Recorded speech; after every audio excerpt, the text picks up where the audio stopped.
6:01, good morning, live from the 104.5 The Zone studios. Happy Friday. I'm Justin Hawkins. 74 points were scored on Thursday Night Football as the Lions take down the Cowboys 44-30.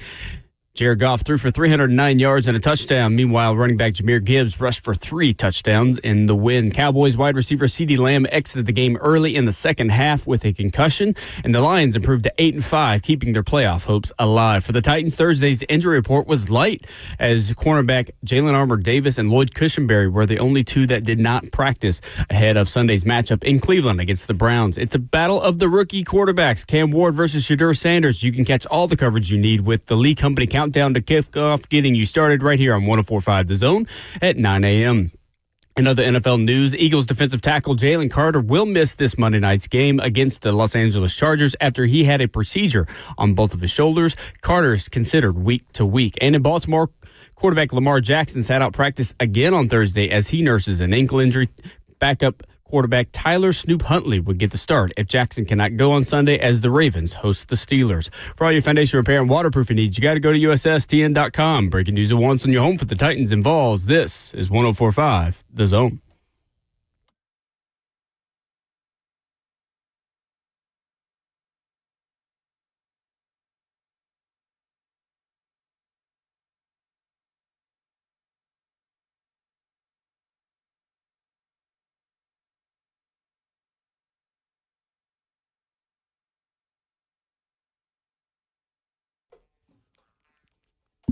Good morning. Happy Football Friday. Happy to be back. Lucas Panzica with you alongside the 11-year NFL veteran and Vol Network analyst Ramon Foster, Justin Hawkins, making the show happen.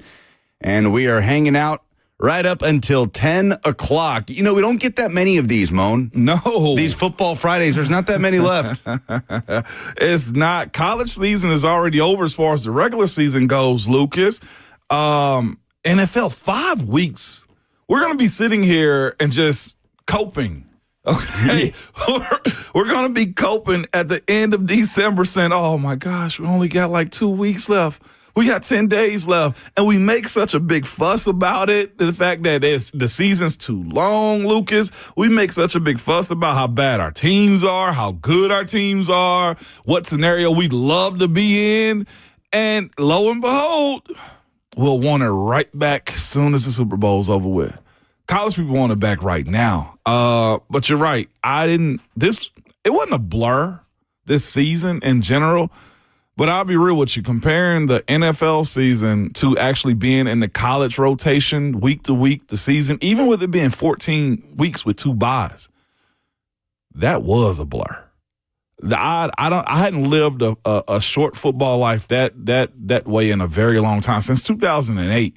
I think we only had 12 weeks then.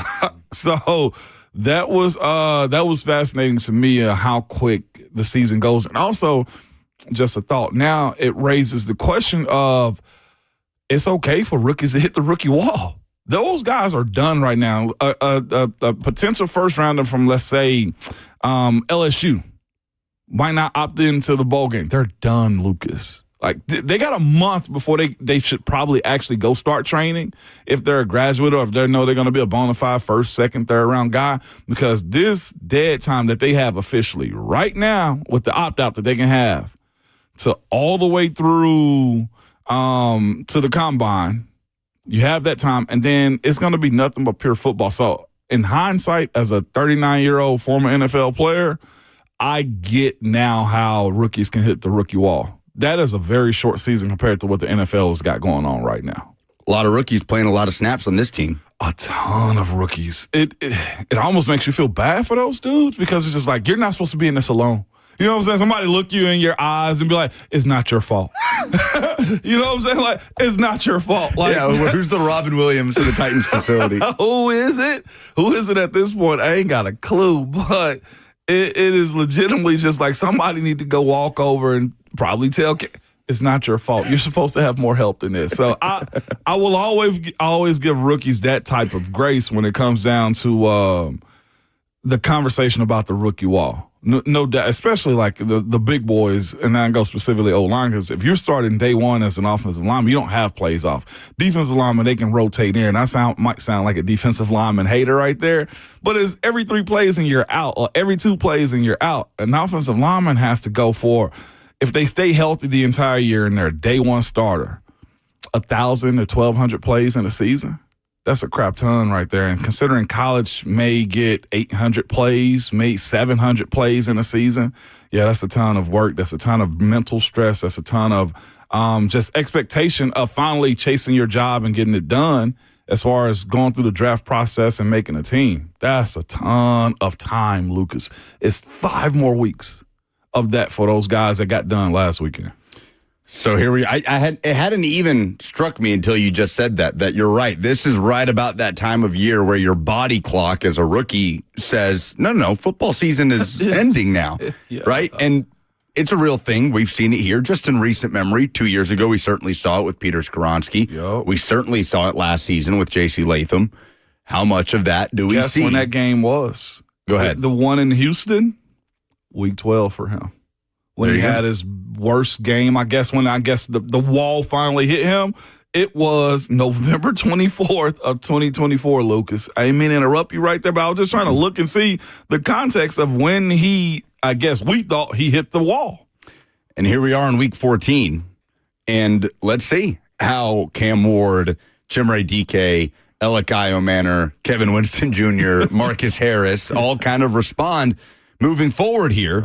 For those guys, in particular, the guys on offense, Gunnar Helm, that have had to contribute since week 1, as opposed to a Kevin Winston Jr., who still, I feel like, has an opportunity to grow into the back end of the season because he's, 3 or 4 games into his rookie season after a delayed start. Same goes for Marcus Harris. So that is something that has not quite been brought up for these Titans rookies that have been going since week 1, everything that they've had to overcome. And the rookie wall now is kind of that next thing. How do they respond starting this weekend only against Myles Garrett and that Browns defense?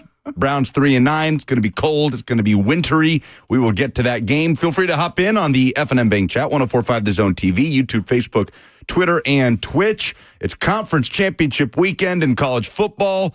High school football season is coming to an end. By the way, congratulations to BGA, D2 AA champs. After beating FRA yesterday morning, Jared Curtis and Nashville Christian rolled to a state championship over USJ.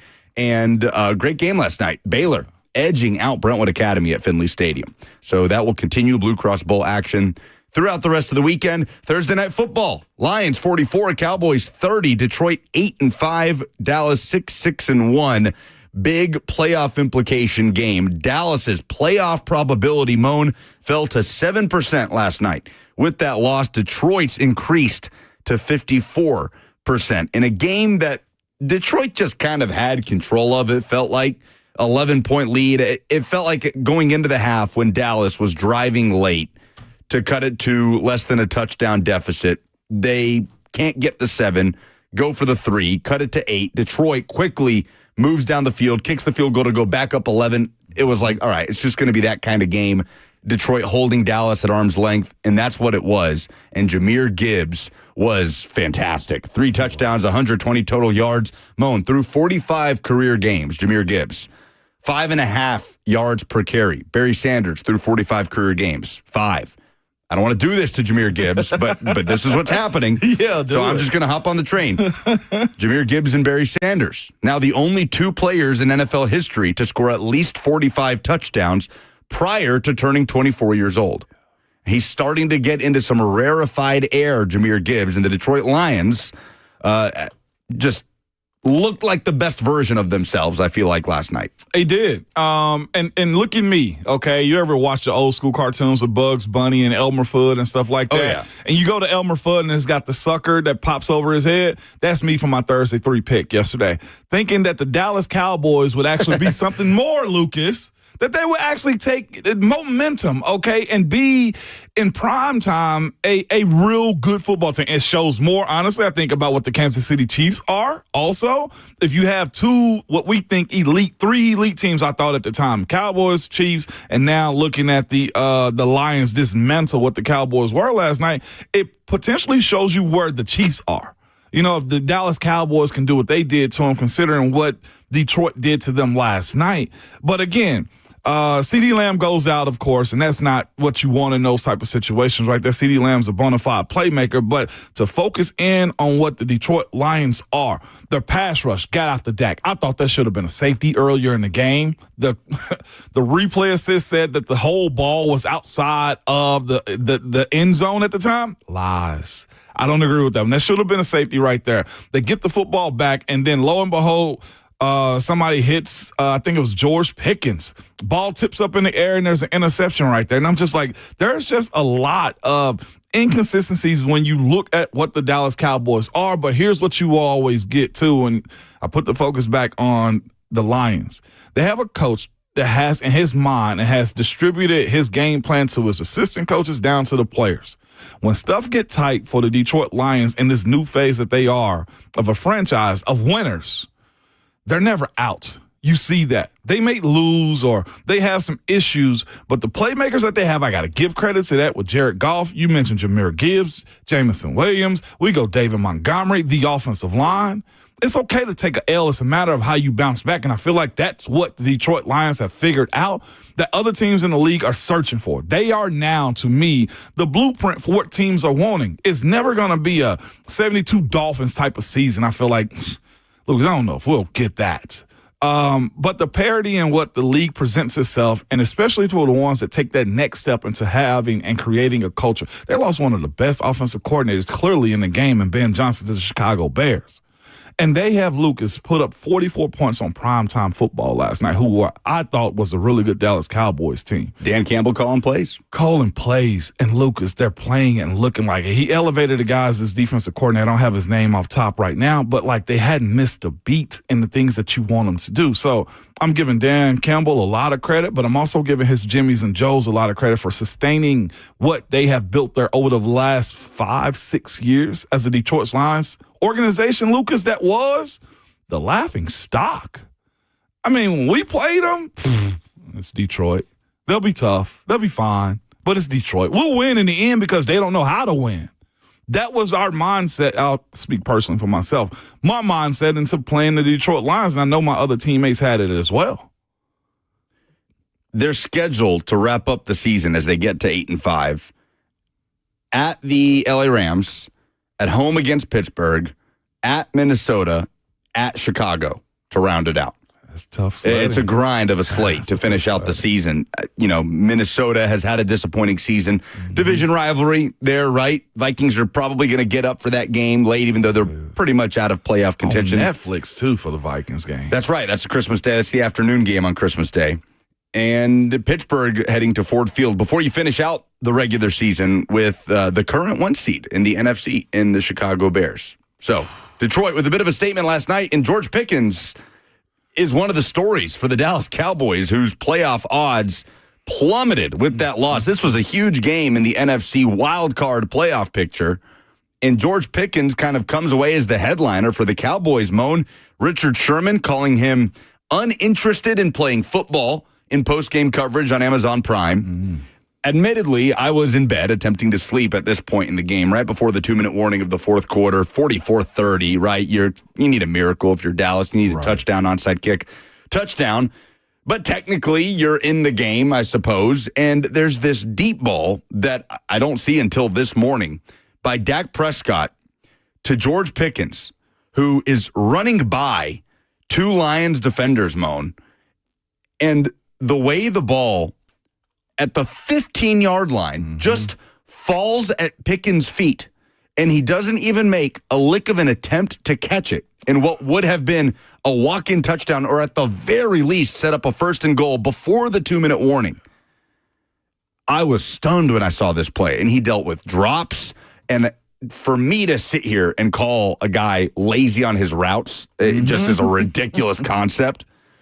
But when I'm hearing guys like Richard Sherman say it, and it's just happening, but I guess that's just all part of the George Pickens experience, as you know. It is. And I never really spoke on George like this as far as his play and what he's done in Dallas so far, because I'm a former Steeler. I'm a retired Steeler, this is what they say. I'm a retired Steeler. So George Pickens basically wanting out of Pittsburgh would make it seem like, well, you're just a homer that's mad that he left your team.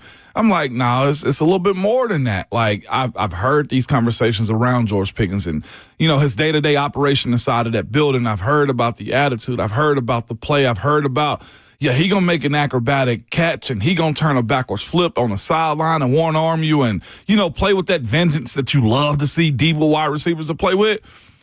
You got that version. You got the Pittsburgh version last night in Dallas. It wasn't just a deep ball, Lucas. There were some comebacks that he had, too, that you would have thought were routine catches. For a guy that's as good as a wide receiver and as much talent that he has, he makes one-on-one catches versus a DB at all time. You got that last night. So I say to I heard Titans fans, we need to go get George Pickens. Your team ain't built for George Pickens. We talked open up this segment about the rookies and the wall that they hit and the mental maturation that they got to have. Mentally, I don't know if you have a team to be able to handle a guy like George Pickens, because what I got from him last night was, if it's bad and you give him $35+ million a year, you're going to get what he feel like you get. And that's what I felt like the Dallas Cowboys got last night, that everybody that trashed the whole, hey, Pittsburgh, you guys should have kept George Pickens conversation. It seems to me, and my understanding of players, he seems to be a front runner type of guy. Or he's okay with being Robin. Batman clearly is CeeDee Lamb. Some guys do really good being paired with guys like that, to where you go do your thing and keep the heat off of me. I'll shine just as much as you do as long as you're out here. The moment that CeeDee Lamb went out of that football game and George Pickens became WR1, totally different mindset, totally different play style, just legitimately looked like a guy that hadn't matured the way you needed him to. Richard Sherman mentioned it again. There's a commitment to you potentially for $40 million a year. If you have to go be the guy, George Pickens, and you go to a Tennessee Titans, a Cleveland Browns, a bad team, right? If you go to, what are we going to get? He hurt himself more for free agency last night than he ever has in any point in time in his career last night. And you can't have that as a team. You just can't, man. So the Cowboys currently are, we'll say, 3 places back out of the NFC playoff picture at 6-6-1. The Lions are right on the outside looking in, 1 game back of the Niners for that final wild card spot. As we know, Titans and Browns, not necessarily in the playoff picture, but there are a lot of storylines around this game, including a mock draft. Yes, I said the 2 words mock draft, but bear with me, that Dan Brugler of The Athletic put out there involving a potential Browns trade up to 1 with the Titans. And as they get set to play this Sunday, I want to get your thoughts on it when we come back. 615-737-1045. We'll do that next on 1045 The Zone.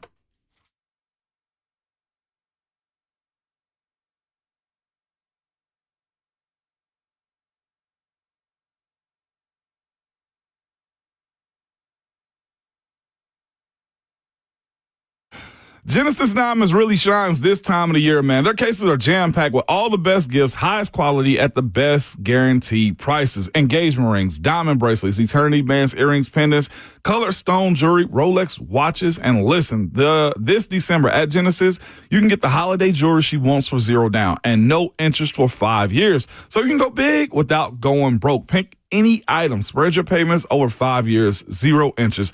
That $6,000 ring is just $100 a month. Do the math, all right? Everything's affordable. Genesis non-commissioned experts are ready to help you find the headliner gift from a few $100s if you want to a few $100,000. Elegant pendants, dazzling eternity bands, stylish wedding bands, and an incredible selection of diamond classic jewelry. $0 down, 0 interest for 5 years, and yes, hundreds of pristine pre-owned Rolex watches, all the most popular models too. And if you love a deal, here's something all new for 2025. The Genesis Diamonds Half Price Holiday Vault. A select group of showcases featuring expertly curated Christmas gifts that Genesis is offering at half price. 50% savings, the biggest discount ever. You need to check this out ASAP.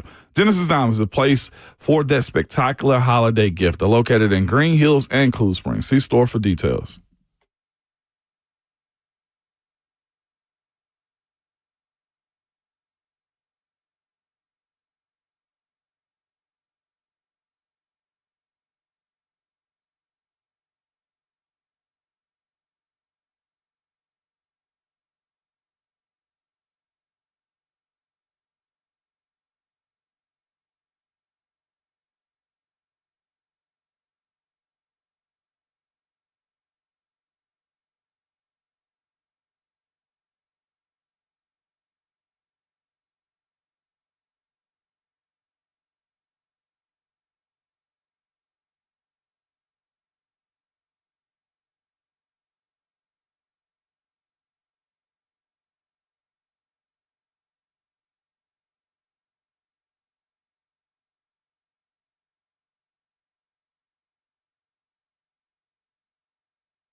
I could tell you the last time I was hearing some Kevin Gates.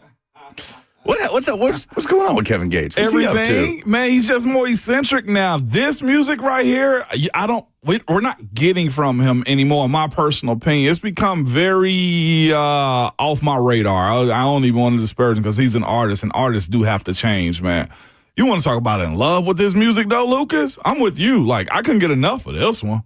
Clearly, you don't listen to the morning show enough. What are you doing at 6 a.m.? Who, me? Sleepwalking out. He's not even 40 years old. I feel like I haven't listened to Kevin Gates since 2017. I don't know. What is he, my age? Is he like 37? 39. Yeah, he's 39. I figure we were about the same age, yeah. From Baton Rouge. I wonder if he's an LSU fan.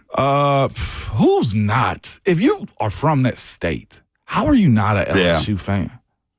Does that kind of make sense? Like, who else are they battling? UL Lafayette? Tulane, yeah. Tulane? No, yeah, okay, they rule it down there. Like, if you're from Ohio, you're an Ohio State fan, and you're probably a Cleveland Browns fan. I'm not sure where the line of demarcation is between Browns and Bengals fandom. Yeah. But I tend to think the Browns generally rule that state. If you're outside of Cleveland, I figure, and you live in Ohio, you're more likely to be a Browns fan than a Bengals fan, as painful as that might be. And look, it's week 14. And I am of the mind, Ramon, that it is more beneficial for Cam Ward and these young players to learn how to win a game or two than it is for the Titans to get the number 1 overall pick. That's my opinion. A lot of people differ on that. But it doesn't mean we're not going to keep track of where things are trending for the number 1 overall pick in certain scenarios. Currently, the Titans have the number 1 overall pick in the draft. The Giants are one spot back at 2-11. New Orleans currently at 3 at 2-10. Cleveland at 5, currently at 3-9. They face off on Sunday at Huntington Bank Field. Two teams that, one of them has 1 win, one has 3, but it does feel like there's intrigue in this game if it's just the Cam Ward versus Shedeur Sanders aspect, if it's the Myles Garrett and Jeffery Simmons aspect, or if it's the draft implications. And we're starting to get mock drafts trickling down. And Dane Brugler of The Athletic put one out. This was 2 days ago. And he put it out as the current NFL draft order is concerned. And he mocks the Browns trading up to 1 with the Titans to go get Fernando Mendoza, the quarterback out of Indiana. So this is what Brugler lays out. He says, owning 2 first-rounders in April and having received marginal play under center this season, the Browns have the ammo and motivation to be aggressive quarterback hunters this offseason. Cleveland traded back in last year's draft to be in position to get its guy in 2026. Neither Dylan Gabriel nor Shedeur Sanders has done anything to change that plan. I love that Cleveland traded back in last year's draft to be in position to go get their guy in the upcoming draft, but they still drafted 2 quarterbacks in last year's draft. Ridiculous. I digress. He says, in this scenario, the Browns package both of their 2026 first-rounders and probably a 2027 Day 2 selection to Tennessee for the rights to the number 1 overall pick. He says Mendoza, whom NFL scouts compare to Goff or Kirk Cousins, won't wow with his arm velocity or speed, but his football intelligence separates him. He has an outstanding feel for playing on time and layering throws to attack vulnerable spots in the defense with just enough mobility to avoid sacks at an encouraging rate. The Browns will like Mendoza for a lot of the same reasons they liked Gabriel, except Mendoza has better physical attributes and a higher upside. So, what do you make of that draft proposal from Dane Brugler? The Browns moving up to 1 with the Titans to go get Fernando Mendoza and giving the Titans both of their 2026 first-round draft picks and the 2027 second. And that second draft pick is in the 20s, if I'm not mistaken, too, that they be swapping with the Titans if they're giving up both of them. It's the Jags pick. So it's where the will they pick. fall? What is that, like 12? They're currently 26. Take it. I know. Hey, that was like very, that was muscle memory for you. So the Jags pick, what is that, like 10, 12? No, they're 8-4. They're tied for the division lead. Now, usually they're top 5. I'm the jerk now, right? Yeah. I'm over here stereotyping the Jaguars. 12 sound real good, man. But I thought last year, looking at them trade back in the way they did, of course, this was the plan. They got a real big issue on their hand, Lucas, and you brought it up. No matter what they do, guess who was attached at the hip next year that you brought up for them, who they just activated to get back? Deshaun Watson. It's just going to continue to be the most ridiculous QB room in the league. I looked at they can't even get out of this next year. And they're talking about drafting the quarterback number 1 overall right now with the Titans. This proposed by Dayton Brugler. And he's also, his base next year, oh my Lord, Lucas. His base next year, Deshaun Watson, $46 million. And they can't run away from it. They can't do anything about it. And nobody's going to trade him unless they take half that salary or something. All right, I like this trade. This is where if you are trying to battle this weekend, Lucas, to your point, you want to go win a football game. But what you do not want is to not have that equity coming in from the Cleveland Browns if they want the number 1 overall pick. I think the Titans should battle. I know it's hard for a player to go out there and just be a pawn in a game of your bigger scheme as an organization, as a franchise. But if the Tennessee Titans are ever going to try to get back to what they want to be and set a standard for whoever the new coach is going to be, having that potential of trading out of the number 1 pick for a very respected coach to rebuild an organization, I think is clutch. You have your guy too. That's the other thing. Whether Cam does 3 more years and you don't pick up his 5th-year option, or if Cam becomes a guy, you don't have a quarterback issue per se right now. You don't have Dylan Gabriel and Shedeur Sanders and Deshaun Watson and Joe Flacco at the beginning of the year. You have your future set for this one particular dude. And this gives you so much more ammo. I like it. I honestly would have thought the Titans would have did this last year, but Cam Ward was their guy. They fell in love with him. So, dang if you do, dang if you don't right now, but I'm taking this from the Cleveland Browns, and I don't see why there's a reason whatsoever to push back.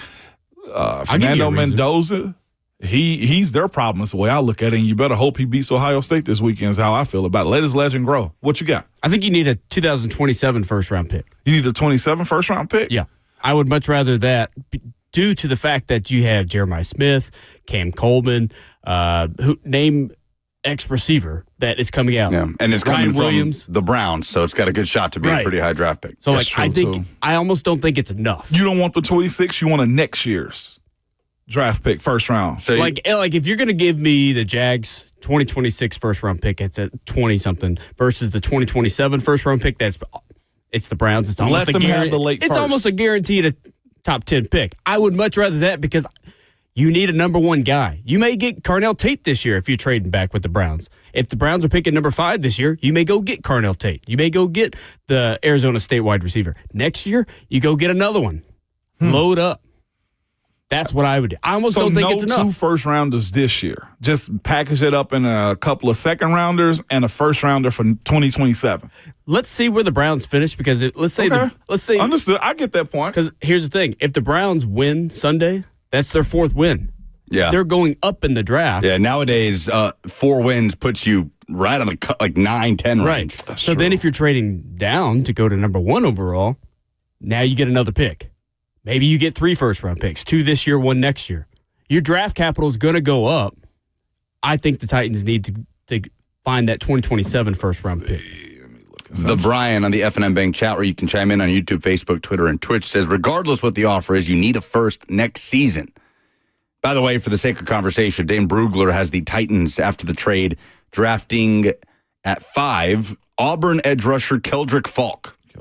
Keldrick Falk, who he says he's an impressive athlete, 6'6", 270, where the point of attack strength creates movement and sheds blocks. Because of his young age, football character, and sky-high tools, Falk has a profile that is very similar to that of Mykel Williams from last year's class. Falk, 2 sacks for Auburn this year in a 5-7 season. Is the Manning Stakes next year also?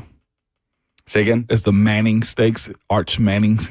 Yes. His draft That'll potential. Be fascinating. So you also have Drew Aller, who's going to stay back another season. So at where? Penn State. Is he really? Well, I mean, he didn't have the year. What, he tear his ACL? I forget what Drew Aller did. It was I want to say it was an ACL. It was a season fracture. ender. Yeah. I'm just looking at I will say, go ahead. So if he stays back, now you have 2 quarterbacks that were projected to come out this season and to be top 10 picks, whatever. Now you're projecting them into 2027. So that's another sweepstakes like you're talking about. Mm-hmm. Just ESPN released, I guess, a mock draft for this year. I mean, I'm just naming the prospects more than where they're actually going. Just into how front end this draft is going to be to what the Titans could get. Maybe it's more than just the Browns that want to move up to number one. What if it's the Jets that also want to move up too? Because they will need a quarterback too. But Fernando Mendoza, as you mentioned, Lucas, Dante Moore, we think high of him from Oregon. He's potentially a guy. Francis Mauigoa, tackle out of Miami. Jordan Tyson, wide receiver, Arizona State. Ty Simpson. Where does he fall to you, Lucas, in this? I know he's kind of gotten a little cold as of late. I like him. But it depends on what I guess his focus is, it seems to me, more than anything. This weekend will be a big test for him again. He's going up against as close to an NFL defense as you can get at the college level, with an NFL defensive coordinator in Matt Patricia, the best defensive player in college football in Caleb Downs. I want to see what Fernando Mendoza does on Saturday. We saw a good sample size. Quite honestly, he was tested in a way when Indiana went to Oregon that Julian Sayin, I don't know that Julian Sayin's been tested all year. That Texas defense is pretty good, but this Saturday feels like a huge litmus test for Mendoza in the Heisman race and the discussion for the number one overall draft pick. By the way, Justin, Drew Aller actually cannot come back next year. He has exhausted all eligibility. He will be in the draft, and his season ended with an ankle injury. That's unfortunate for him, then. Very unfortunate for him. I believe Julian Sayin could also come back. Or be in the draft next year. I think he's a redshirt or a true sophomore, I believe. So he could be in the sweepstakes for next season as well. Another player has gone cold, too, just looking at this list, Ruben Bain. My conversation I've had with people around the league is he's going to get knocked big time for his size, short arms, and how effective he actually is. I know Titans fans are all over him early in the season. Who was it, Miami versus, was it Notre Dame? Notre Dame, yeah. First half of the season, he cooked. Everybody's draft crush. Yeah, he was everybody's draft crush. But there'll be a lot of guys. Will brought up Arvell Reese, is another guy out of Ohio State that's going to be pretty good. This draft is quality. That's who Brugler has going at 3 as the first edge rusher off the board to the Saints. Yeah. David Bailey, Texas Tech, is really solid. And then Clemson was supposed to have a ton of defensive players come off the board, too. So this is a good draft, is what I'm saying. Depending on what the Jets want, depending on what the Bengals want, depending on what the Browns want, there will be equity to be had if the Titans do hold on to the number one draft pick. It's a matter of how can Chad Brinker and Mike Bergonzi leverage themselves into getting the best possible package that a trade can actually have. And that is, of course, if you can look forward to 2027. But here's what I also say about that, too. That's a lot of promise of nothing you do not know, because this year was supposed to be, 6 first-round quarterbacks? And one of them wasn't Ty Simpson. We're talking about Nussmeier's falling off. Arch probably won't come out. What do you make of... Crazy year for that, yeah. Lenore Sellers. Yep. What do you make of Carson Beck? Cade Klubnik. As many draft picks. It's back-to-back years where the quarterback that headlined the draft discussion going in last year, Carson Beck, was everybody's number one pick for the 2025 draft. Yeah. And then his stock plummeted during Georgia season. He ends up going and taking a bunch of money to play at Miami, and we'll see how that all falls in 2026. This year going in, it was Nussmeier, it was Arch, it was Klubnik. None of those guys are anywhere close to that conversation. It's been a fascinating year. Sellers, DJ Lagway, not draft eligible, but another guy who just was right there in that pecking order of the guys that were supposed to be the elite QBs in college football this year. And here's Fernando Mendoza for the Indiana Hoosiers. By the way, I just got a text from Travis, Don's husband. He's headed up to the Big Ten Championship, just so you know. All right. Already decked out. See, that's an IU fan. Buck, on the other hand. No, Buck's not an IU. Never let Buck tell you he's an IU fan, man. Buck doesn't give a damn about the Indiana Hoosiers. He's as fair weather as you can be. Oh, yeah. The moment it falls off is the moment his sweaters go back into the closet. Not even. He can't name 3 players on that roster, Moan. I'd be shocked if he could name a player outside of Fernando Mendoza. I'm not kidding. I'm not kidding. He doesn't even know who won the football game against Penn State, the tight end that said touchdown. He don't know that one right there. Amari Cooper. He might, because we played the Gus Johnson call over and over on the radio show. That's right. That's right. Shout out Charlie Becker, Indiana receiver, local guy, Father Ryan. But does Buck know that? Hell no. He ain't watched 4 quarters of Indiana football in his life. Does he know what time the game is tomorrow? Probably not. I don't know if Texas or Steve Sarkisian know how the chips are going to fall in the playoff rankings, but seems like they're going to be on the outside looking in, and he's made some strong comments on scheduling moving forward for the Texas Longhorns that certainly could have an impact on other teams across the country. We'll play those next.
I guess Sark just has one problem, that one extra loss on his schedule that he is pointing to in Ohio State. He said, nobody look over here at us losing to 4-8 Florida in Gainesville. But this Ohio State loss, what if we had just played Rice or UTSA or Kent State? And now there are threats being made about Texas's non-conference scheduling plan moving forward if scheduling Ohio State is going to cost Texas down the road. We can dive right in. Justin, can we hear from Steve Sarkisian earlier this week? Do you really have to rethink that? And are you, in your mind, are you saying, I know you still got to play a Power 4 team, but do you have to go for the killers? Or do you have to say, you know what, the committee's not going to award this. We're just not going to keep doing this. Yeah, I think there's a couple things. There's layers to this. Bear with my answer. First of all, we're going to honor Ohio State and Michigan. We went there. We went to Ann Arbor. We went to Columbus. We're going to honor those return trips. So for the next 2 years, we know what our non-conference schedule is going to look like, and that's the right thing to do. We made the commitment to play them. Now we'll honor that commitment for them to come play us here. I think anything beyond that is up for discussion. We need to, in CDC and I have already had that discussion, we need to take a good hard look at what our non-conference schedule looks like beyond the next 2 years. Because you got to remember, so much of the non-conference scheduling was when we were in the Big 12, and these schedules were made when we were in the Big 12. Well, there's a little bit of a different shift now that we're in the Southeastern Conference, and another shift now that we're going to 9 conference games. And so we've got to be mindful of one, putting our players in the best position to have success and to have growth. 2, we got to be mindful of how the committee is going to evaluate to put the best teams into the college football playoff. Now, the goal is to go win the Southeastern Conference every year. And when you do that, you don't have to worry about what the record looked like. And you probably have a good record if you're in that game and winning it. But I also need to look at what the committee has shown me over the last 2 years since we've expanded to 12 games. They care about your record. And so we've got to be mindful of that as we go, and we'll see what that looks like. Again, we're going to honor Ohio State and Michigan. We're excited to play those games. They're going to be great environments in DKR. I know our players are looking forward to it. Our coaches are looking forward to those games. It should be highly competitive ball games with great teams, great players, great coaches.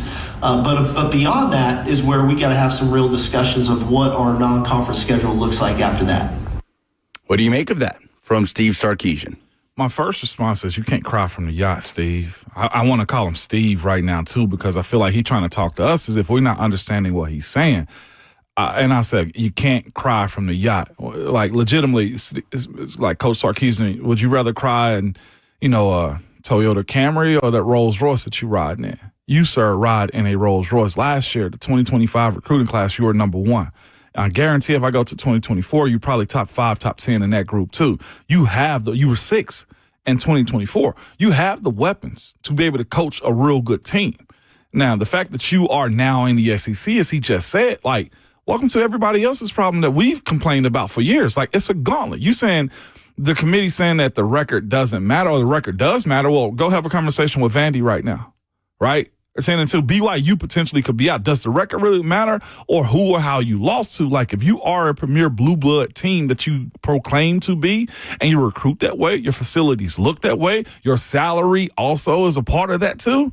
Steve, I'm not really trying to hear that. It's the same issues that everybody else has when they look at this. Oregon's having the same conversation about having to prove themselves to Ohio State. Now Indiana and when Penn State was hot. We're going to have a Penn State conversation too in the next few minutes. But this is what the football world is. You're allowed to go over-recruit now. You can overpay if you want to. You guys have war chests to battle this type of complaint that you have, Coach Sarkisian. I personally don't want to hear any of this from any coach. Everybody's got a gauntlet. Now, as he said, these schedules were made when they were in a different conference, so they're trying to strengthen themselves up a little bit. Give the people what they want. Go compete. There will be no excuses for losing these types of games when you are constantly recruiting in the top 5 every single year. I'm going to go to 2023 just for craps and giggles, Lucas. You know what they were ranked in 2023's recruiting class? 1 or 2, 3? They had 4 5-stars. Yeah. They were 3. That to me is an inexcusable claim and just TED talk that he had for everybody else to listen and say, oh, be sorry for us. No, nobody. I'm sorry, Coach Sarkisian. Feel sorry for you and the rich people problems that you have. Yeah, the problem with it, to your point, like in principle, is he right that if Ohio State had not been on Texas's schedule and that had been, okay, let's just throw in Duke. Yeah. If that had been Duke, another Power Four, if that had been Stanford, would Texas be in the playoff? Yeah, they probably would. But the problem, too, is, and it goes back to last year with the outside looking in teams that had these same complaints, Alabama, Ole Miss. End of the day, the teams that have those complaints still have an inexcusable loss, right? The only team that doesn't right now is Vanderbilt. They don't have an inexcusable loss. They have 2 good losses, but they don't have that marquee win, as we know. Oh, yeah. But those teams, it's like, okay, like, yeah, you're right, Sark, but also don't lose to Florida. Exactly. Kirby Smart had a great response to this also, and I think it was more in line with him, talking about Vanderbilt's wanting to play outside the United States. Trying to schedule a game this weekend, yeah. And it's the same thing that you just said, which is why I went back to it, though. Just quick quotes from Kirby Smart was, everyone on the outside looking in wants another game. People will argue you had plenty of games. That's Steve Sarkisian, Florida. Everyone on the inside looking out will say, I'm good. Like, Kirby perfectly stated every scenario within 3 sentences right there. If you want an outside game, okay, do your thing. If you are outside looking in, that's a you problem. The ones that did make it in, which is why I felt the way I felt about UT last year, like, yeah, we went and got our head knocked in, Lucas, but Coach Hypel and the Vols did check that box. Coach Hypel and the Vols last year did beat the teams that you were supposed to be. And again, the appropriate teams that you needed to lose lost football games. It was out of our control last year. It really was. So it's just one of those situations in which you simply just got to say, be better.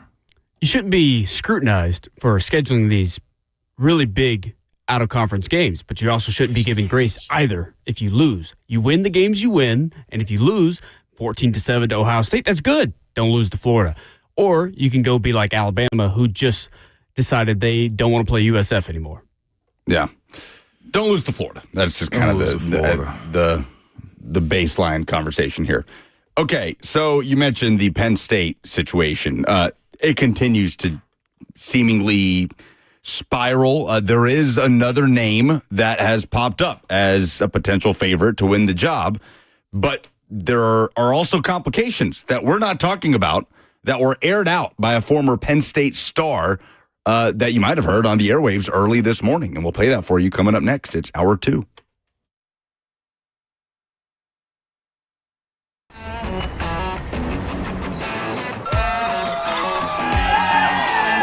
Smashville hockey. Around here, it can sound like a language of its own.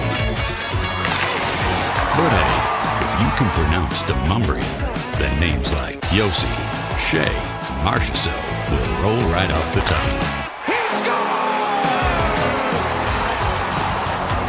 Nashville Predators, only in Smashville. One of the largest sports books east of the Mississippi, Circa Sports Kentucky, is now open. Catch all your favorite games on an 80-foot screen with stadium-style seating and live VSiN broadcast daily. Circa Sports, now open at the Mint Gaming Hall, Kentucky Downs.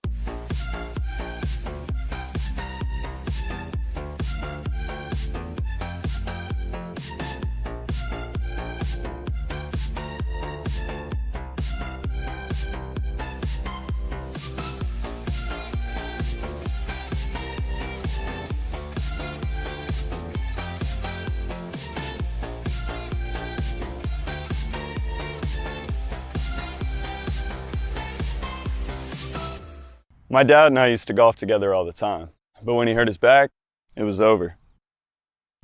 To have your son want to spend time with you is amazing. That's why my chronic back pain has been so heartbreaking. Surgery, fused bones, long recovery. No way, not for me. A friend recommended stem cells, so I gave Kellum Stem Cell Institute a call. I'm glad you're out on the course. Yeah, it's really good. Call the Kellum Stem Cell Institute today. Swing still looks just okay, though. Selling your home can be stressful, but it doesn't have to be. Get a guaranteed offer from Mark Spain Real Estate. There are no showings, no open houses, no stress. Work with the #1 real estate team in the U.S. and close with confidence. Go to markspain.com today. I'll be home for Christmas. You can count on me. I'll be home for Christmas, if only in my dreams. I love living in Middle Tennessee. We've got great restaurants, entertainment, sports, and one of the nation's top Ford dealers right here in our backyard, Two Rivers Ford. Remember that name. Two Rivers has been a staple in our community since 1983. They're locally owned. They have a non-commissioned sales team, and they sell below MSRP. They've been doing business with integrity for decades. Two Rivers Ford, the South's most trusted Ford dealer.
.702, just before 7:03, actually, now on the dot. Good morning, live from the 104.5 The Zone studios. Happy Friday, I'm Justin Hawkins. There were 74 points scored on Thursday Night Football last night as the Detroit Lions take down the Dallas Cowboys 44-30. Jared Goff threw for 309 yards and a touchdown. Meanwhile, running back Jahmyr Gibbs rushed for 3 scores in the win. Cowboys wide receiver CeeDee Lamb exited the game early in the second half with a concussion, and the Lions improved to 8-5, keeping their playoff hopes alive. For the Titans, Thursday's injury report was light as just cornerback Jalen Armour-Davis and Lloyd Cushenberry did not practice ahead of Sunday's matchup in Cleveland against the Cleveland Browns. It's a battle of the rookie quarterbacks, Cam Ward versus Shadur Sanders, and you catch all the coverage you need starting with the Lee Company countdown to kickoff on Sunday at 9 a.m. right here on 104.5 The Zone. Another NFL news, Eagles defensive tackle Jalen Carter will miss this Monday night's game against the Los Angeles Chargers after he had a procedure on both of his shoulders.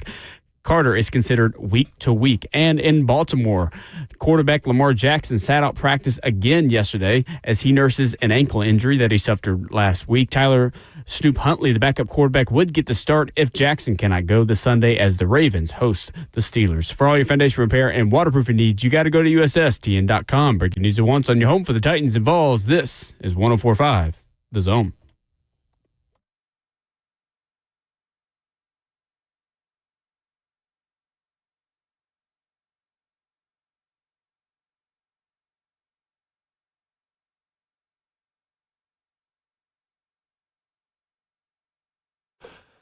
Good morning. Happy Football Friday. We are running out of these, so we're cherishing them while we have them. Blue Cross Bowl action in Chattanooga all weekend, conference championship weekend in college football, and a huge NFL weekend. Divisional races heating up. We'll get to all of that. And Brent Hubs is going to join us in about 15 minutes. There's a certain recruiting situation at Tennessee that has just been a mess that hopefully Hubs can give us some clarity on. Mm-hmm. You know what else has been a mess? What's happening in Happy Valley with this coaching search. So there's a report. Welcome back in, by the way. Lucas Panzica stepping in. Will is in I believe coming back from Chattanooga today. I'll head there later today to do some games tomorrow. I'm hanging out with Ramon Foster, Justin Hawkins, making it happen. On3 Sports reported yesterday, Penn State has shifted the focus of its coaching search to Iowa State's Matt Campbell. So there you go, a new name involved, and all things considered before we get to this moment, I feel like after everything that's happened over the last few weeks, everybody else getting their guy, Penn State just kind of wallowing in the dust, oh man, you could do worse than Matt Campbell, who has been at times the hottest coaching candidate on the market. It's felt like every year for the last 6 or 7 years with what he's done at Iowa State, and he's only a year removed from his best year at Iowa State, an 11-win season last year. This feels like the best possible landing spot for Penn State given the circumstances. As big as Penn State is, the best thing that it's doing for itself by trying to go after Matt Campbell is giving themselves somebody you're familiar with. Like, you are going to go get a sitting head coach. If you go get him, you understand what he is. He understands your conference. Whether it's the best hire or whether it's what they're left with, and I think it's what they're left with, who, if he says no? These are the answers that have to, like, it's either him or you go with the interim head coach right now, Terry Smith. And I don't think many people are going to be satisfied with that. You almost got to put on Terry Smith's label, interim head coach, the way this situation feels for him. Like, he's actively has some momentum towards the end of the season for Penn State. We're keeping them competitive. We talk about the almost win they had against Indiana. You know what I'm saying? Like, he got them to compete, got them to a respectable level this year. But it's just it's a crap show. All right. Well, before you go any further, you want to hear from LeVar Arrington? LeVar Arrington cooked this morning. Yeah.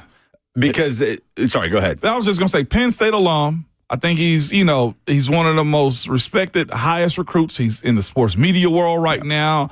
And LeVar is a very concise talker in how he spoke about Penn State. And he even went so much to say, I know too much. And he said, I know I'm supposed to give you guys this on the radio, and I can't right now. But as much as he did give to what Penn State has going on, it peeled back so many layers into why Penn State hadn't hired a coach, and it's probably not because of the football. And he kind of enlightened us all to that this morning. So this was former Penn State star, former NFL star, LeVar Arrington, earlier this morning on Two Pros and a Cup of Joe, Fox Sports Radio, as heard right here on 104.5 The Zone.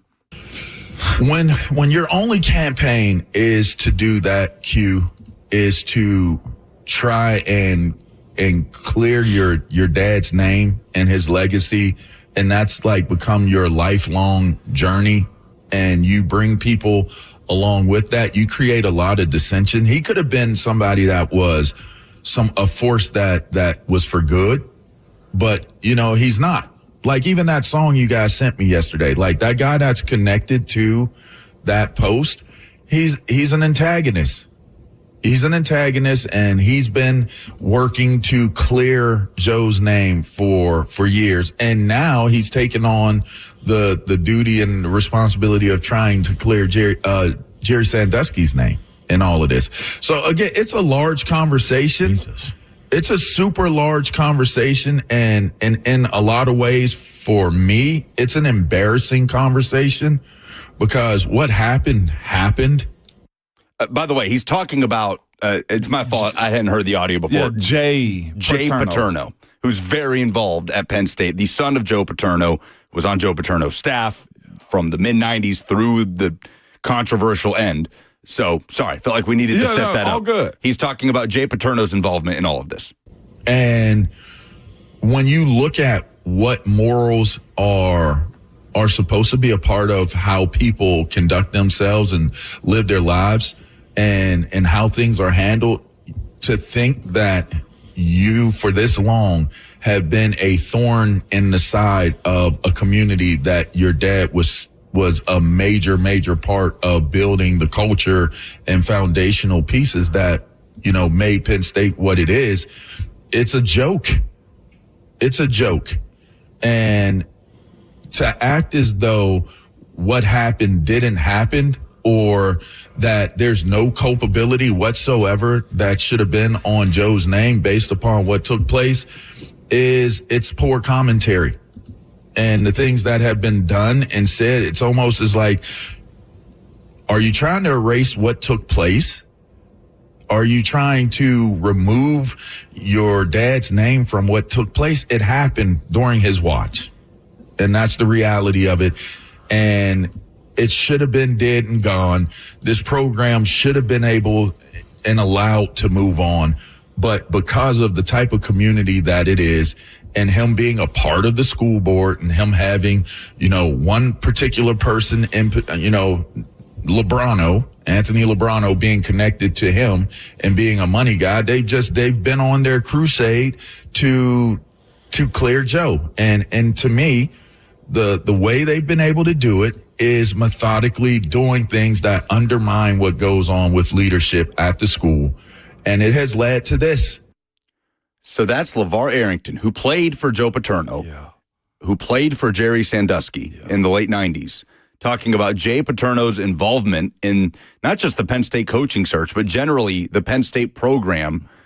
And, I mean, he went on and on, Moan. He did. It's so much more information that LeVar Arrington gave about Penn State as to why they don't hire a coach. And it starts and ends with Jay Paterno and he even goes on to say, in his group of croonies. Like, you call somebody's homeboys cronies, you almost got to fight them at that point, Lucas. But this guy, Anthony Lebrano, that he speaks of, is Lubrano, is a money guy. He's got other money men that seems to be trying to get the legacy of Joe Paterno back or not have it be run away. Brady Quinn was just like, you remember it was Eric Dickerson that said he don't want younger players breaking his records. He's like, that's the way Jay Paterno was acting about his dad's legacy at Penn State. He said, Jay Paterno, this is LeVar Steele, saying Jay Paterno didn't want to hire James Franklin because he didn't want James Franklin to come in and win a championship and overshadow his dad's legacy, because Joe Paterno deserves that. Oh my with goodness. all the things he's done. Jay Paterno's gone so far with how he's gone about doing business and being influential, because his last name is Paterno, that even, Nebraska's Matt Rule, he comes out and say, I love the university. I met my wife there, but I can't go there. Said when Matt Rule said that, it lets you know it was more than just the football. It's the board of trustees, it's the board of directors, whichever ones they are, that are prohibiting Penn State from taking the next step into being great. LeVar went further by saying Jay is doing so much more stuff outside of the business of Penn State because he's on the board and he's got the Paterno last name. Penn State apparently went to Adidas for the Ohio State and the Oregon games. He said, you want to know what Jay Paterno was? He said, for the Oregon game, Jay Paterno was in Phil Knight's box, a Nike guy. Said for the Ohio State game, said guess where he was? Jay Paterno was on the Ohio State sideline dressed as his dad because he's so anti all things that are trying to go right for Penn State, the university. It is a messy situation. It was a part of Jay Paterno's, I think, coup to get James Franklin out as quick as he possibly could, too. He said the number one guy was Curt Cignetti. And when Curt Cignetti went and stayed at Indiana, probably because he knows about the Board of Trustees stuff and all the other issues, they went on, Brady Quinn and LeVar Arrington went on to just call what they have going on business-wise and as a university, messy. That's the word. And everybody that speaks about Penn State and how they're running that university on the sports side because of Joe Paterno is describing it as messy, and no real coach wants to do it. So much so right now, Terry Smith, who's the interim head coach right now, they're trying to paint him as a Joe Paterno guy. 409, I'm not sure if this is the amount of games that Joe Pa won or what, but he's been wearing that on his jacket, and apparently that's a Jay Paterno thing, because he wants everybody to pretty much bow down to what his dad's legacy was at Penn State and not overshadow it. Terry Smith, who played for Joe Paterno, by the way. Yes, exactly. So everything's surrounded about Joe Paterno through Jay and this LeBrono guy that he has in his back pocket that has a ton of influence. If you thought your university was bad, go to Eastern PA is what I would tell you. This is like getting a glimpse at somebody else's family drama that is so deep and toxic that it's like, oh, I don't even want to know about that. Yeah. Like y'all just figure it out over there. I don't want to get at all involved in whatever you got going on.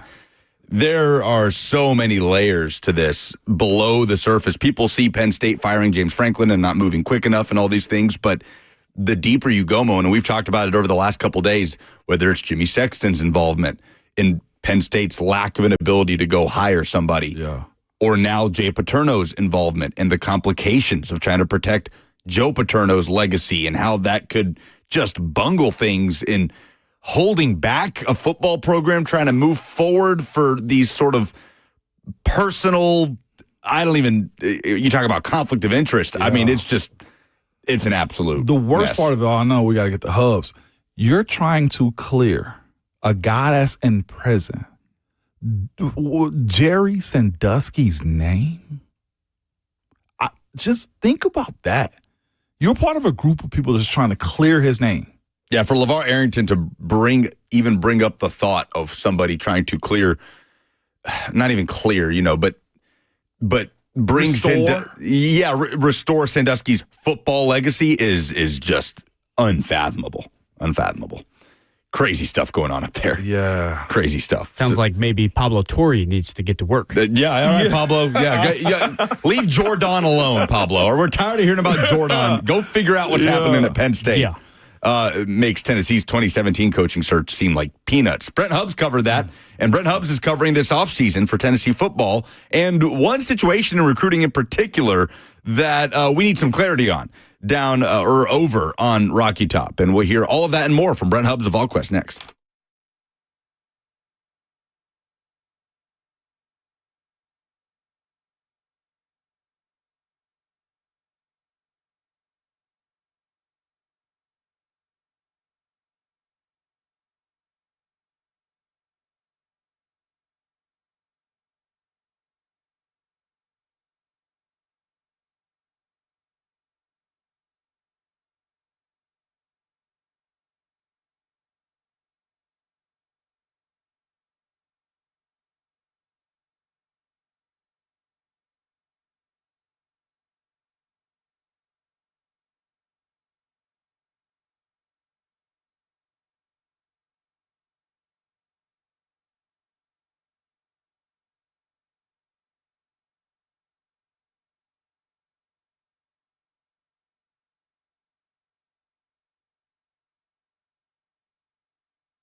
What, Jayhawk, is this Brent Hubs' theme after the season ends and there's no drama whatsoever from signing day and everybody's perfectly happy and there's no complaints about how the season ended? Yeah, I think we all need a drink. Brent Hubs of VolQuest joins us, presented by Ascend Federal Credit Union on this Friday. First chat post-football season with Hubs in 2025. Good morning, Brent. Morning, Hubs.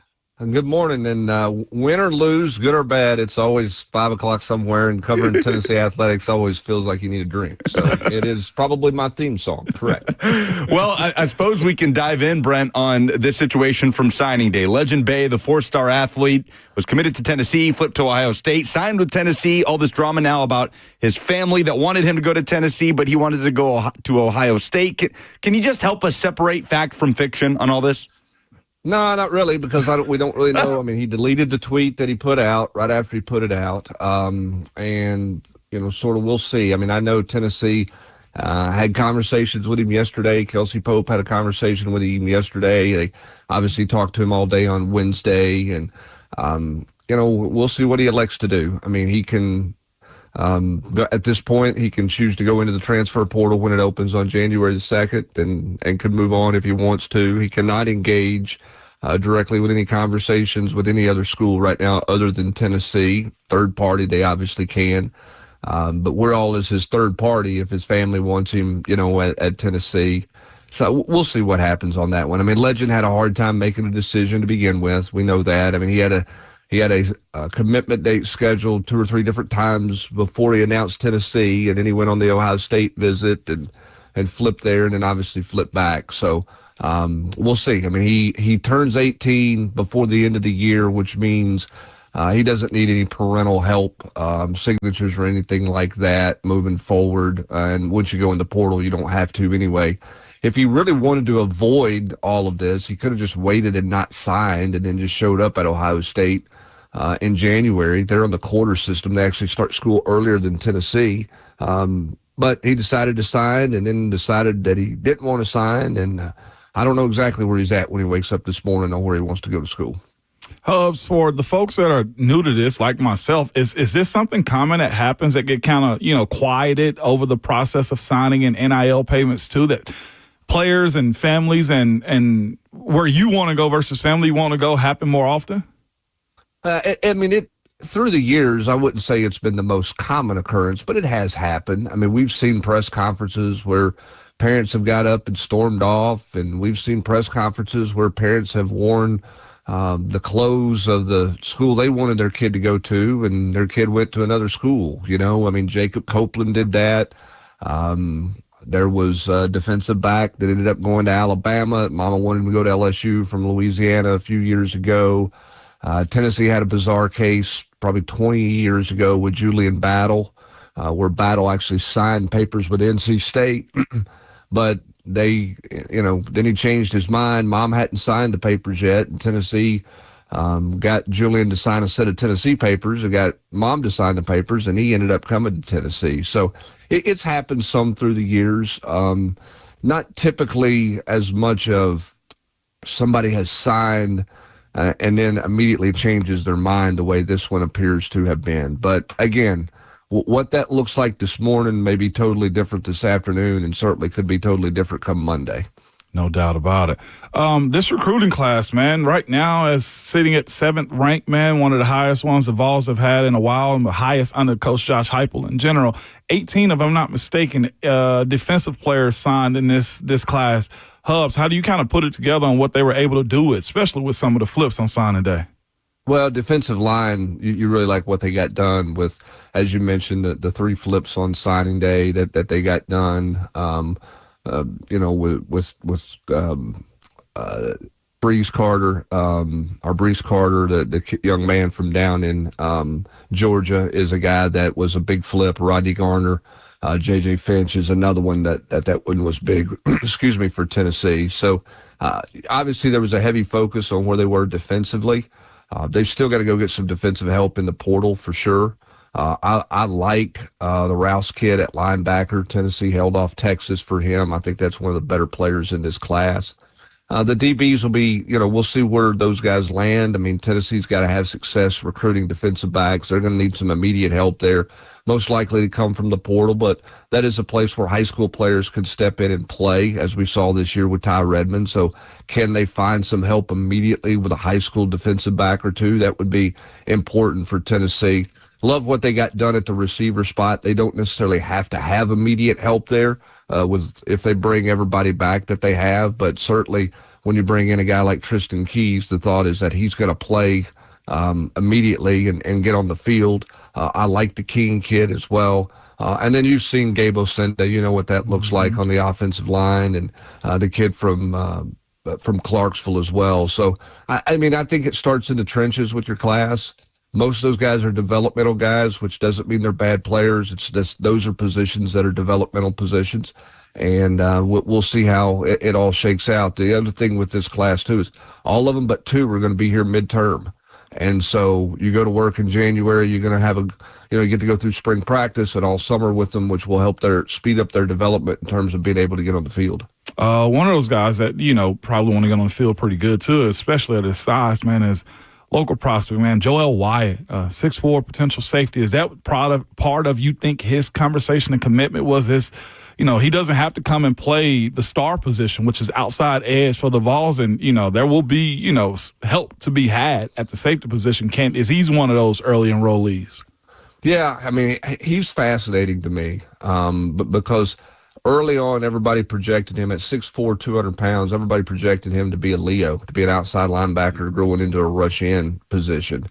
But then he went to the 5-star challenge that Rivals puts on, and he performed really well in space as a safety in that, and a lot of one-on-one matchups, and showed everybody that, hey, he can play safety. And he thinks he can play safety, truly believes that. He'll get the opportunity to play safety at Tennessee. My fascination with him is how big is he going to get at 6'4", 200 right now? What's the natural growth in terms of his development, the weight room, nutrition, and all of those types of things? How big does he become, and how big of a safety can he be at the next level?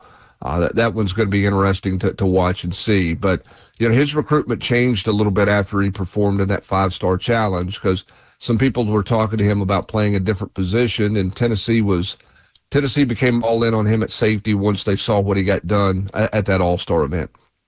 And just real quick before I throw it back to Lucas, man, just statewide, of course, the conversation over the number one quarterback potential in this class, depending on, what recruiting service you look at, Jared Curtis versus Faison Brandon. What was the conversation as far as Faison and, the non-recruitment of Jared Curtis, if there ever was a thing, just for clarity purposes?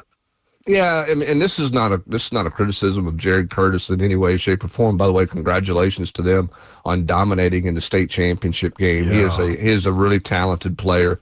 Tennessee had Faison Brandon on their campus following his freshman year of high school. He camped at Tennessee and performed really well at camp that day, and Tennessee offered immediately, and he was very interested in Tennessee, and Tennessee continued there. And the next year, he won a state title in North Carolina, and then committed to Tennessee. It's the direction Tennessee went. Obviously, George McIntyre being at Tennessee, being committed to Tennessee, did not bother Faison at all, and they continued to recruit there and really liked him. I had a chance to see Faison in a couple different camp deals. He's extremely accurate. He's a good athlete.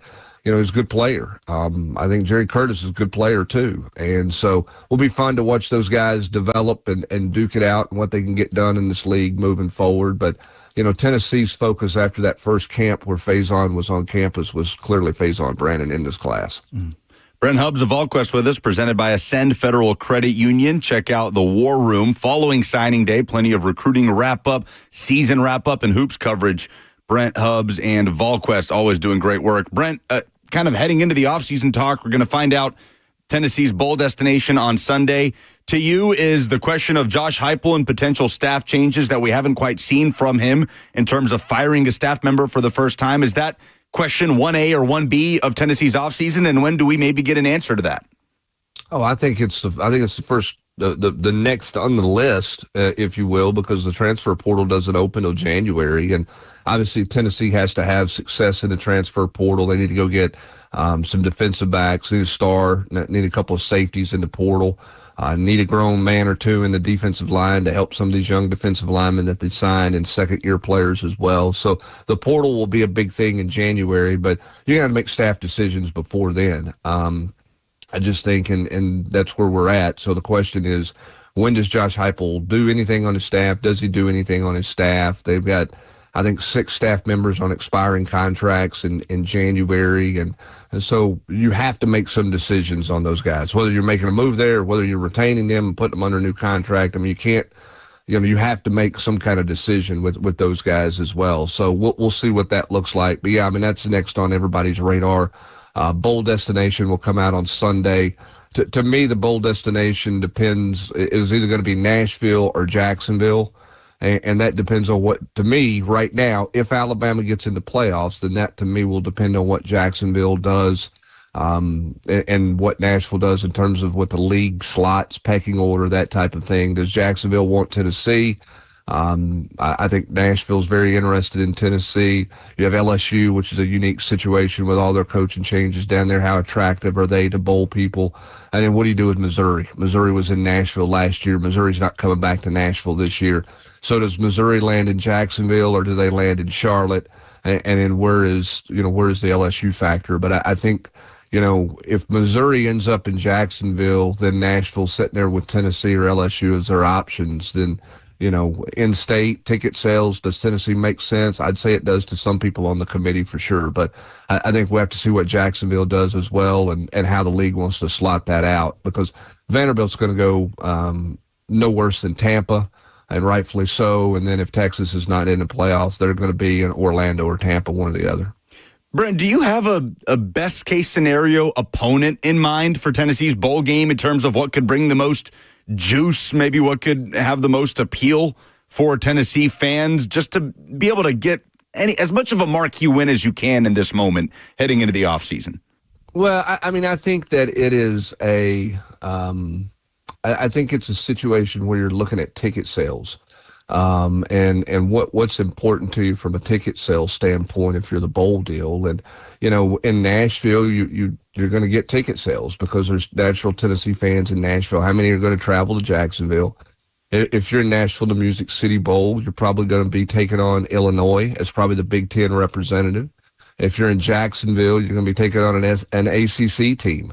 Which matchup do you like better if you're Tennessee? Not for the fans, but just for Tennessee. I mean, that's up for debate and coaches to decide. It also depends on what ACC team's going to be there. That could be anybody from Georgia Tech to Duke, depending on what happens in the ACC championship game, or Miami, depending on what happens with the playoffs. So, those are kind of the common things. I think what's interesting with the coaches and programs is what people don't want to do is that they're not interested in the game in Charlotte because it's January the 2nd at 8 o'clock. The portal opens that day. You don't want to lose 2 days of portal work dealing with a bowl game, traveling home and playing a game that night. So I think the 27th is Jacksonville, which means you miss Christmas with your family if you're a player. And then you've got the Nashville game, I guess, coming up on the 30th or the 31st, which is a late afternoon game there. So the schools will put in their top 3 choices, and then the league will look at that, and then they'll just have discussions with bowls, and then they will slot from there. So it's a Big Ten matchup for Tennessee versus an ACC matchup for Tennessee. And the ACC matchup could be a team that was certainly on the cusp of the playoffs versus a Big Ten team that was never a playoff thought. Hubs, just also to a wrap-up, you're speaking of off-season, a wrap-up on Jamont McCoy. Injuries happen. That's a very serious injury no matter what era in life you're at, the ACL. Do you think you'll see a change in how Coach Hypel or college coaches allow their players to go off campus and train in these type of situations? Well, I don't know that you can, Ramon. I mean, I got to go, listen, the bowl game's over. Or like last year, if you're a playoff team, Tennessee finished their football season before Christmas. Okay? I mean, you finished before Christmas, and you come back January. I think the first day of school last year was January the 21st. So you're going to tell those kids, hey, we don't want you working out over 5 weeks. I don't want you lifting weight. I don't want you training. I don't want you running. I don't want you doing anything for 5 weeks while you're home in Texas or you're home in whatever town that you live in. I just don't think that's realistic. The same way you're not going to tell somebody if they go home for the 3-week mini-term deal in May, hey, we don't want you to throw, we don't want you to catch balls, we don't want you to work out.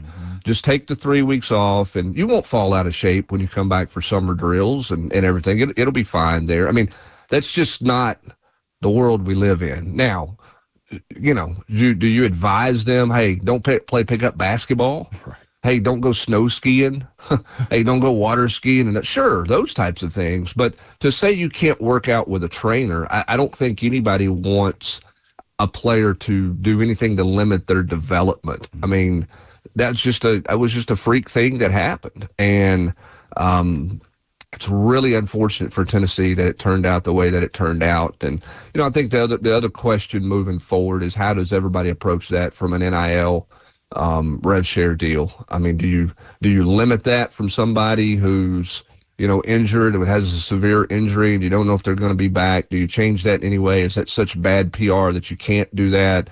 And it's one of those you just say, man, we had bad luck. And Tennessee had bad luck. They thought that Jamal McCoy would be able to play at some point this year, and obviously they got to the point that they did not, as his recovery was slowed. And this is a new world of football that we're dealing with, and I don't think anything will change dramatically where you tell somebody they can't do any off-season training on their own anywhere. Gotcha. And the other one, last one for me is, or for us is, we had Swain on earlier this week, Jason Swain, and he was very direct and pointed into, you know, the offseason changes that have to happen, Hypel's approach to it.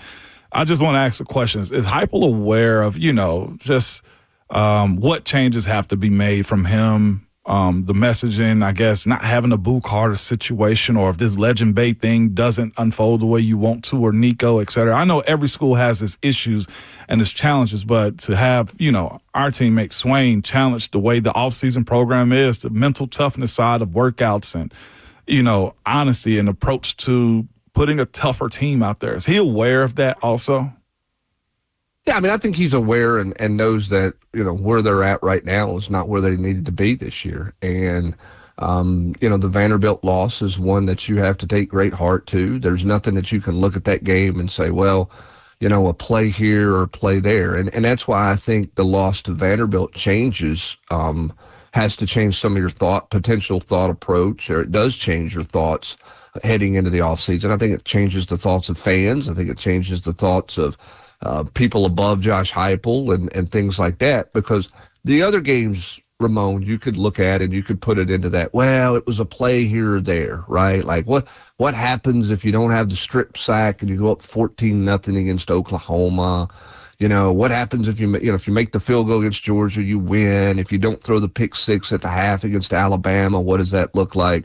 There's no what happens in what happened to you against Vanderbilt in the second half of that football game.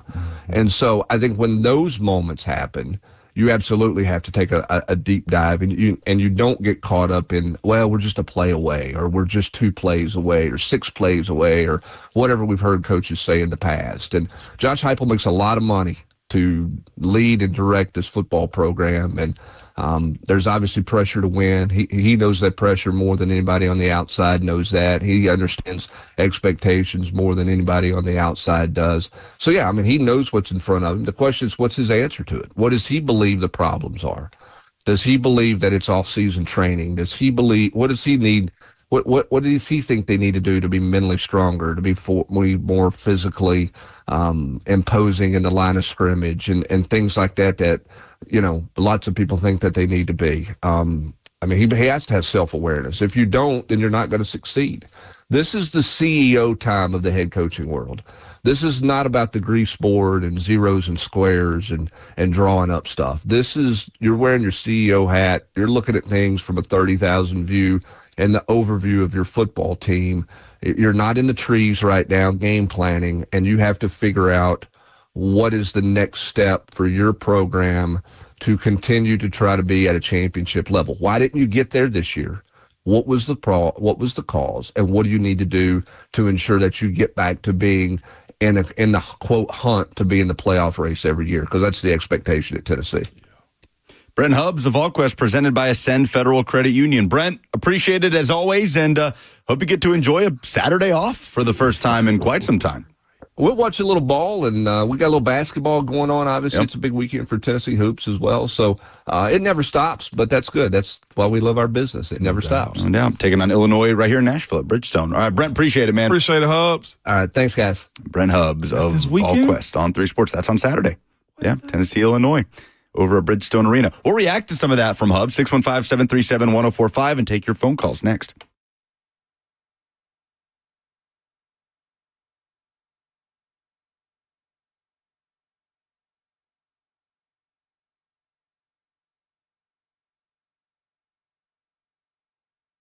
Is your concrete in need of repair? Maybe your sidewalk has shifted on you. Your driveway is cracked and sinking, or your porch steps, maybe they have moved on you. Shifting concrete can create dangerous situations around your home and just a trip hazard, too. It's also a big eyesore. Shimon Foster, and whatever's going on with your concrete, call United Structural Systems.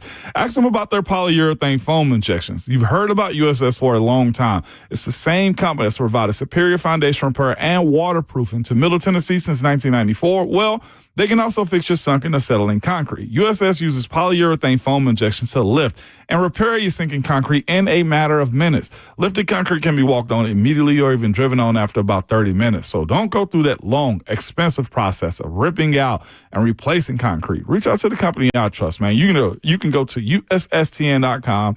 That's USSTN.com, or call them at 615-488-7855. United Structural Systems.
Welcome back. Lucas Panzica hanging out with Ramon Foster with you until 10. Happy to be here. Appreciate you guys having me. Justin Hawkins behind the glass. 615-737-1045 is how you jump in. Great stuff from Brent Hubs on what's going to be what feels like is it safe to say a pivotal offseason for Josh Hypel in terms of the questions that are being asked that, honestly, Moan, we haven't gotten into an offseason like this one with Tennessee, right? Where there's that little bit of, okay, all right, how are you going to respond to this? You know what I'm saying? And you can't do it from a pressurized point. As Hub said, it ain't the time to be, nervous about what you are. It's the time right now to be saying, okay, where can we fix this? Do I love my offense? Yes. Well, how can I make my offense better? How can I incorporate more players, better routes? Where are we at as far as the offseason training that he brought up? Like, you got a time to breathe right now. The bowl game matters for development. I will be one of the first ones to say, like, winning the game is cool, but we don't get a bonus for winning it. I know the coaches are incentivized on winning the bowl games and stuff like that, but this is the time of the year for Coach Hypel and his staff to reincorporate themselves into the day-to-day, the slow method of building up and figuring out what 2026 is going to be for him.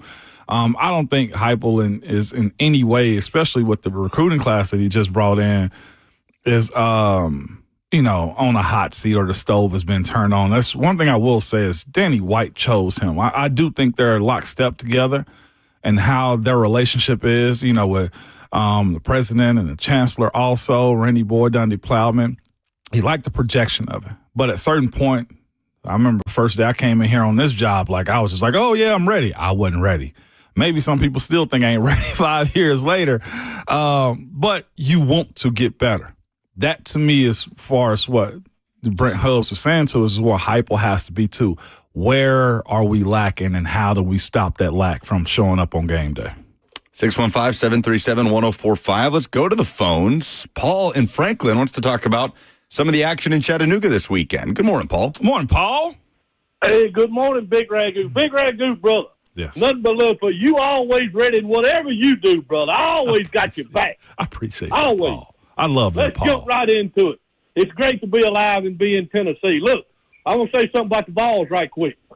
This recruiting class that they just signed, you can win with that kind of talent coming in, and you can win big ball games. Mm-hmm. And what we got to do in Knoxville is we got to get an attitude and edge back with this team, right? Yeah. That's what we got to do, and we got to get a little bit more physical. That happens in the weight room. And you know what? You can change that in one offseason. You can make that happen in one offseason. Mm-hmm. That can be done. I hope they get it done. They also need a Travis Henry-type running back up there again, Big Ragu. Yeah. One that can plow through that line. They need a cheesehead. I hope they go out there and get him. Now, I want to say about high school football. My alma mater, the Page Patriots, baby, is playing their 5th consecutive state championship game. I hope they're out there listening. We lost the last 4. They got us tagged as the Buffalo Bills of high school football. Man, we going to change that tonight, Big Ragu. We taking that state title, baby. Oh, man. The Page Patriots, y'all listen to them. Get your mind right. Get it done tonight. I'll say this and get off here. Thank you for taking my call. Go Vols. Go Patriots. And the Titans, Lord have mercy. I don't know what to say more about them, Big Ragu. I'll just say I'm going to get on the John Gruden bandwagon, baby. God bless y'all. Take care. Thanks, Paul. Love Paul. I love Paul, man. His Page Patriots tonight against Sevier County. Charles Rathbone's done an incredible job with that program, but a chance to get over that hump of winning state tonight against the team that beat them last year in Sevier County. That's the 6 p.m. Central game in Chattanooga in the 5A championship. Let's talk about some of those championship games with Tate Matthews coming up next.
Just before 8:02, good morning, live from the 104.5 The Zone studios. Happy Friday, I'm Justin Hawkins. 74 points were scored last night for Thursday Night Football as the Detroit Lions take down the Cowboys 44-30. Jared Goff threw for 309 yards and a touchdown. Meanwhile, running back Jahmyr Gibbs rushed for 3 touchdowns in the win. The Lions improved to 8-5 and keep their playoff hopes alive. For the Titans, Thursday's injury report dropped yesterday, and it was light as just cornerback Jalen Armour-Davis and center Lloyd Cushenberry did not practice ahead of Sunday's matchup in Cleveland against the Browns. It's a battle of the rookie quarterbacks, Cam Ward versus Shadur Sanders. You can catch all the coverage you need on Sunday, starting with the Lee Company countdown to kickoff at 9 a.m., followed by Titans countdown at 11 and kickoff with Taylor Zarzer, Coach Dave McGinnis on the call at noon. All of this on 104.5 The Zone. In other NFL news this morning, per Tom Pelissero and Ian Rappaport, the Lions with another blow to their defensive back group as Brian Branch is feared to have suffered an Achilles injury in last night's win over the Dallas Cowboys. The Lions are already without Terrion Arnold and Kirby Joseph. Branch will undergo further tests this morning to determine the severity of his injury. For all your foundation repair and waterproofing needs, you have to go to USSTN.com. Breaking news at once on your home for the Titans and Vols. This is 104.5 The Zone.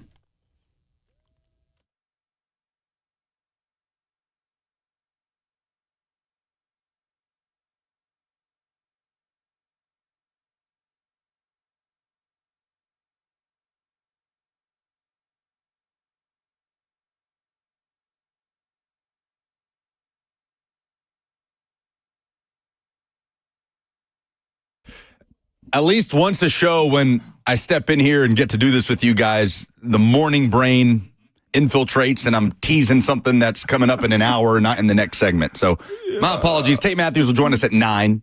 Plenty of great high school football action to talk about. How long did it take for the morning brain aspect to get kind of smoothed out? Apparently, it's still getting smoothed out because in our YouTube chat, Ron Slay is in there criticizing me because I didn't realize the Vols were playing here this weekend. And he was just like, I expect that from the other guy, speaking of Will, but not you. He said he was shocked, man. Get my partner he told you to get me together this morning. Yeah, I was going to say, I don't think the morning brain ever really goes away. I don't think it does. When you wake up at 4 a.m. or just before 4 a.m. every day, I mean, I don't know what you want to do about it. Well, that's straight up. That's good. I appreciate you guys making me feel better about it. Yeah, nah. it ain't just you, Lucas. But, I mean, I do have Tate Matthews if you want to go to him now. He ain't on the phone. He ain't on there. Well, he usually does Zoom, so you wouldn't even know. You want to talk to him? No, not really. Are you going to do like a Tate impression here or something? No, go ahead. Oh, okay. Right. I was getting nervous there for a second. I thought I had you too. Well, I was getting nervous. Heavy implication weekend. It's not just college football playoff implications, Moan, as there are some chaos scenarios kind of bubbling. But I do kind of love this about the slate we have with Conference Championship weekend. First of all, let me say Diego Pavia should be in New York, in my opinion. I think he should absolutely be a finalist for the Heisman Trophy. But it does feel like, and it's felt like this for most of the season, that it's a two-horse race between Fernando Mendoza and Julian Sayin. We'll see how much of a factor Pavia is. But the fact that at least 2 of the 3 biggest candidates to win the Heisman are facing off in a conference championship game Saturday adds a fun element to the Big Ten championship between Indiana and Ohio State, because you have to ask yourself, does whichever quarterback that wins Saturday, who outduels who, does that person then put themselves into the driver's seat to win the Heisman Trophy Saturday night?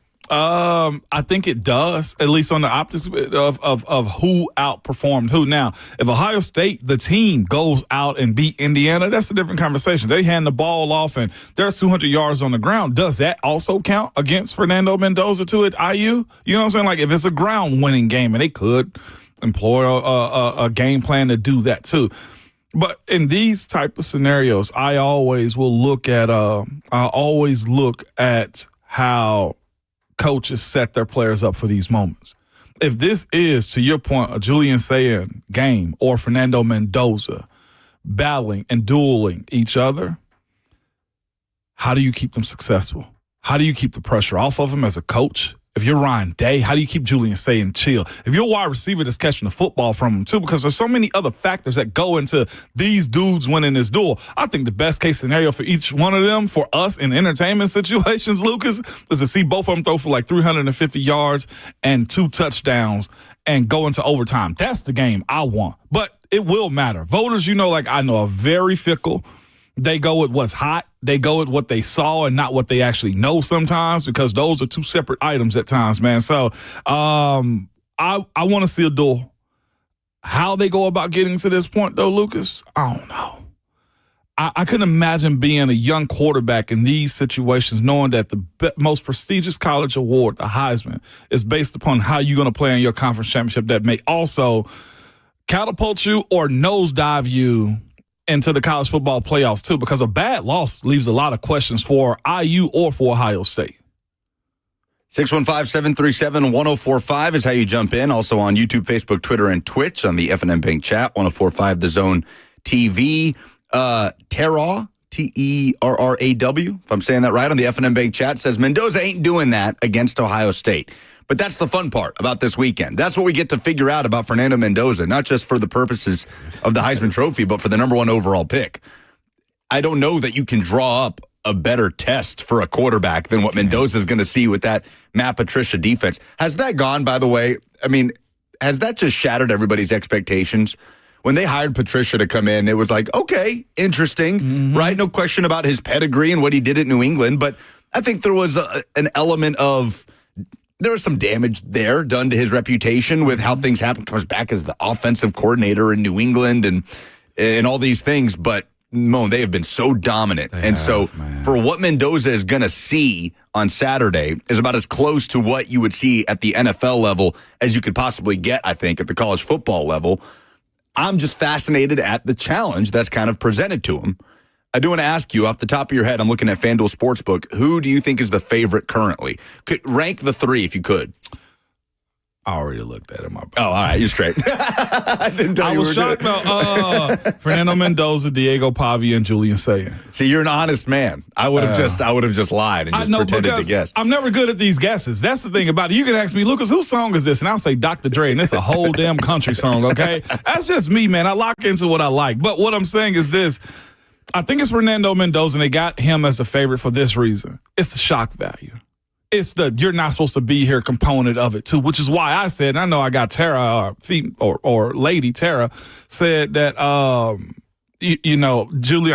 Fernando Mendoza can't do that against Ohio State.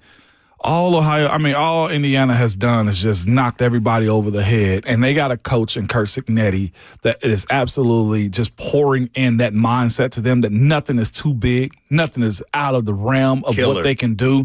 Okay, Penn State, you had us, and historically, they would have lost that game to Penn State. Would they not have, Lucas? Yes, they would have. And they got a coach, they got a quarterback that's had these types of moments, and more than anything, I think that's the other side of it, too, is Mendoza's had. Can they do it again? Locked in on them as a narrative, and narratives matter with these types of trophies. Same as the MVP in the NFL. He's had a moment in which he's made a comeback. There's been a clutch moment. I don't think Ohio State's been tested other than the Texas game, which the committee told us that Texas game didn't matter anyway. They have signaled that. They signaled that. -4 is the spread for Ohio State over Indiana. They are favored in Lucas Oil Stadium on Saturday night. So, yes, Mendoza the favorite at +165. Pavia the second favorite at +175. Sayin at +195. All 3 transfers, Sayin from Alabama, Pavia, New Mexico State, and Mendoza from Cal. Better story between Mendoza and Diego Pavia. Locally here, it's Diego Pavia, no question. But, let's think about this. Pavia, New Mexico State to Vanderbilt. To just lead the charge in this arrival that has been for Vanderbilt football, and to do it as boisterously as he's done it, and he's just pure entertainment, unfiltered entertainment. Diego Pavia, his family, his brothers, the whole deal. But there are some parallels there with Fernando Mendoza, who's leaving Cal and could have been had, Moan, by a multitude of programs. There are multiple teams that could have had Fernando Mendoza that passed on him. Kurt Cignetti says, oh, let me see. Yeah, you over here that just took Cal to a 6-6 year. Come on, let's go undefeated and go to the Big Ten championship game. To continue this Indiana arrival that started last year with Curtis Rourke playing quarterback for the Hoosiers. I mean, both feel so neck and neck as just these pure examples of what modern day college football is. It is, man. And you mentioned, Mendoza and the situation that he's in. Like, another guy I felt like had that same trajectory, not the same support. You remember how much the Vols wanted Avery Johnson at Kansas State? Yes. Like, is Avery Johnson at Indiana Fernando Mendoza too? Like, I only bring it up, and it's probably a bigger offseason conversation that you and Buck can have, and me and Will can, but how many careers have been lost in the shuffle because coaches or teams are just bad? What is Fernando Mendoza without Kurt Signetti? Like, this is a potential number 1 overall draft pick right now that would have been lost and with no eyes on it at Cal. That is the beauty to me because of the transfer portal and NIL. Like, careers are literally saved because you're not bad. You just got a bad group of people around you. And I will say this time and time again: there are coaches that people think are good coaches that ruin players' careers. They beat them mentally. The expectation of development isn't there, and that's where the portal plays a part. You go 2 years at Cal, come over here, I'll get you to a first-round draft pick because you've already got a baseline. But it's such a unique situation, though, looking at this Fernando Mendoza, Diego Pavia. There's so many other guys, Lucas, that are in this situation. The only purebred of them all is Ty Simpson. Imagine that at Alabama, like the only purebred of all of these Heisman Heisman candidates is Ty Simpson, a fifth-year guy right now, fourth-year guy. I think Ty can come back. In terms of recruited, developed, waited his turn at the same program. Yeah, he is. He's the only one. Nuts. DJ on the F&M Bank chat says, do you think Vandy would have flipped a 5-star QB from Georgia without Pavia? No, they wouldn't have. And so I would lean Diego Pavia in terms of the impact he has had as an individual on the program. But both just feel like such modern-day examples of what we're looking at right now in the state of the sport. And both likely will and should be in New York for the Heisman ceremony. They should, no doubt. 615-737-1045 is how you jump in. Ollie calling from the greatest city on earth. Up next. Hey, Ollie. What's up, guys? What's up, First of all, Ollie? you guys are giving this basketball school a little bit too much attention. Who? They haven't played a real school yet. We're not worried about IU. This ain't basketball. We're going to take care of business on Saturday. Mendoza's going to look like a second-round, third-round quarterback. He's not going to, when he's playing against Matt Patricia, but for the Titans' sake, I hope he looks good in the combine. But, yeah, we're not worried about IU. IU hasn't played a defense like us. Like, no, Mendoza, Julius Sayin, it's going to be Julius Sayin or Diego Pavia winning the Heisman. It ain't Mendoza. Sorry. Because Sayin's about to put up numbers on Saturday, and we're going to win another Big Ten championship on our way to another natty. Come on now. Go off, Dan Ali. I'm here for it. Thanks for the call, Ollie. A big-time Ohio State fan, always has been. Where's he? Where does he call it from? Where's the greatest city on earth for him? He did not say. I'm assuming Nashville. It better not be anywhere in Ohio, I'm just saying. Because here's the issue that he's running from right now, or he's running into, Lucas.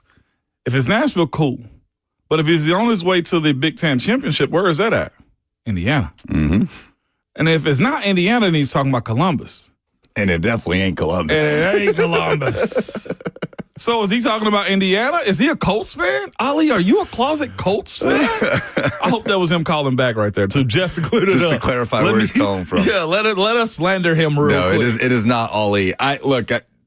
We may have some great listeners in Ohio, and if we do, I greatly appreciate them. But there is not a town in Ohio that can come close to. Mo, when I drive through that state, I don't like going at a whole group of people like this that often. But my fiance is in Toledo, right? She's doing her residency up there. I go up there often. Toledo, right at the tippy top. 71, right? You hit Highway 71? Yep, yeah, right at the Michigan border. I got to drive through the whole state of Ohio to get to Toledo. Let me tell you, that place is a wasteland. I'm talking about flat, just gray. Nothing. It can be middle of summer. Gray. Yes, it's July, and it's brutal. Tim in Nashville is next. Hey, Tim. What's up, Tim? Hey, guys. Yeah, the last caller I think is right about IU. IU really hasn't, in my opinion, played anybody outside of Oregon. That's been a tough defense. And also, if you look at Pavia, you're not counting the rushing yards. He's got the rushing yards almost, 800 and something, plus the touchdowns. So I definitely think Pavia should be ahead of the other two, in my opinion. But I'm a Georgia fan. I'm not even a Vandy fan. Oh, snap. Yeah. Thanks for the call, Tim. Yeah, Pavia, 826 on the ground, 9 touchdowns. Pavia's got the he's got the strongest, I think, case. He should. I agree. He should have the strongest case. Ali said he is calling from Nashville. He hit me and said that. And Good. He was also telling get that last dude off the phone talking about Ohio State bull crap, and he ain't said in those words. What up, Keto? But people hate Ohio State down here, and I love it. He's a Michigan fan though too. But legitimately, and Ali's calling from Nashville. Did I say that? No, you did. Yes. Okay, right, Ali's that's good calling from clarification. Nashville. It's good clarification. Well, I know deserve to have it. I agree. I think Pavia. You talk about impact to a program, to a team. I think it has to go to Diego Pavia, and we'll see. I mean, if it's a defensive struggle Saturday, that's the only thing that could strengthen Pavia's case, right? Yeah. If it's just kind of a 24-17 kind of whichever team wins turnover battle, maybe a play on special teams wins it, and either quarterback really wows, then that would help Diego Pavia's case. But we'll see. He also, statistics-wise, has the best season of all the Heisman favorites, too. I mean, he's leading Mendoza in total yardage over 1,000 yards. Yeah, and the way he's finished the season and the last month of the year, the tear. Is Tennessee his signature win? Yeah, I mean, it's tough to pinpoint what's Vanderbilt's most quality win. Is it Tennessee? Is it Missouri? His performance against Tennessee, 165 on the road against a rival that was ranked, and you pushed them out of the top 25, that should count for something. Tennessee's not ranked anymore, right? Because Vanderbilt beat them and outscored them by 21 in the second half. I would say it's Tennessee, based on the way he played and how dominant they were. The way he played, I think his signature performance, in my mind, would be Tennessee. He was incredible against Auburn, incredible against Kentucky. Yeah. Neither team is bowl eligible even. And both fired their coach. So I think I agree. Mendoza win is Mendoza's. Period. Yeah, if he helps IU to an undefeated season, an unfathomable Big Ten title win over Ohio State. Yeah, that's probably best case scenario. I'm with you. Is that Ohio State for Pavia's Heisman case? Best case is Ohio State wins the Big Ten. It's just flawed sometimes because the best player is not always the one that wins it. Mendoza may be the best player on the best team. Pavia is the best player. Well, the best player on the field on Sunday is going to be Myles Garrett. But can he be outdueled by the Titan star on the defensive side of the ball? Let's get into that coming up next.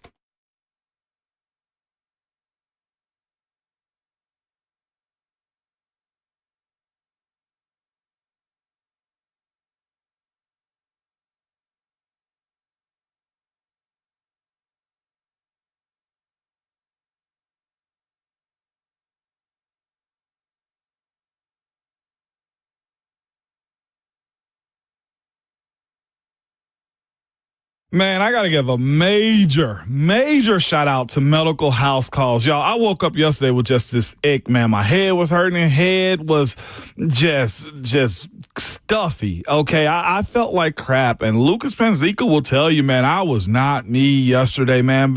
But I ended up going to medicalhouseCalls.com. Literally went on there during the show. Was like, I got to figure this out, man. I knew they were available 7 days a week, Monday through Sunday, 7 a.m. to 8 p.m. I hit them up. Did everything online. They came to my house yesterday, man, as soon as I got off air at about 11 o'clock. And they communicated that to me, too. It's like, how soon do you need it? Whenever you can. We got something around 11-ish. I was like, perfect. I'll be home at that time.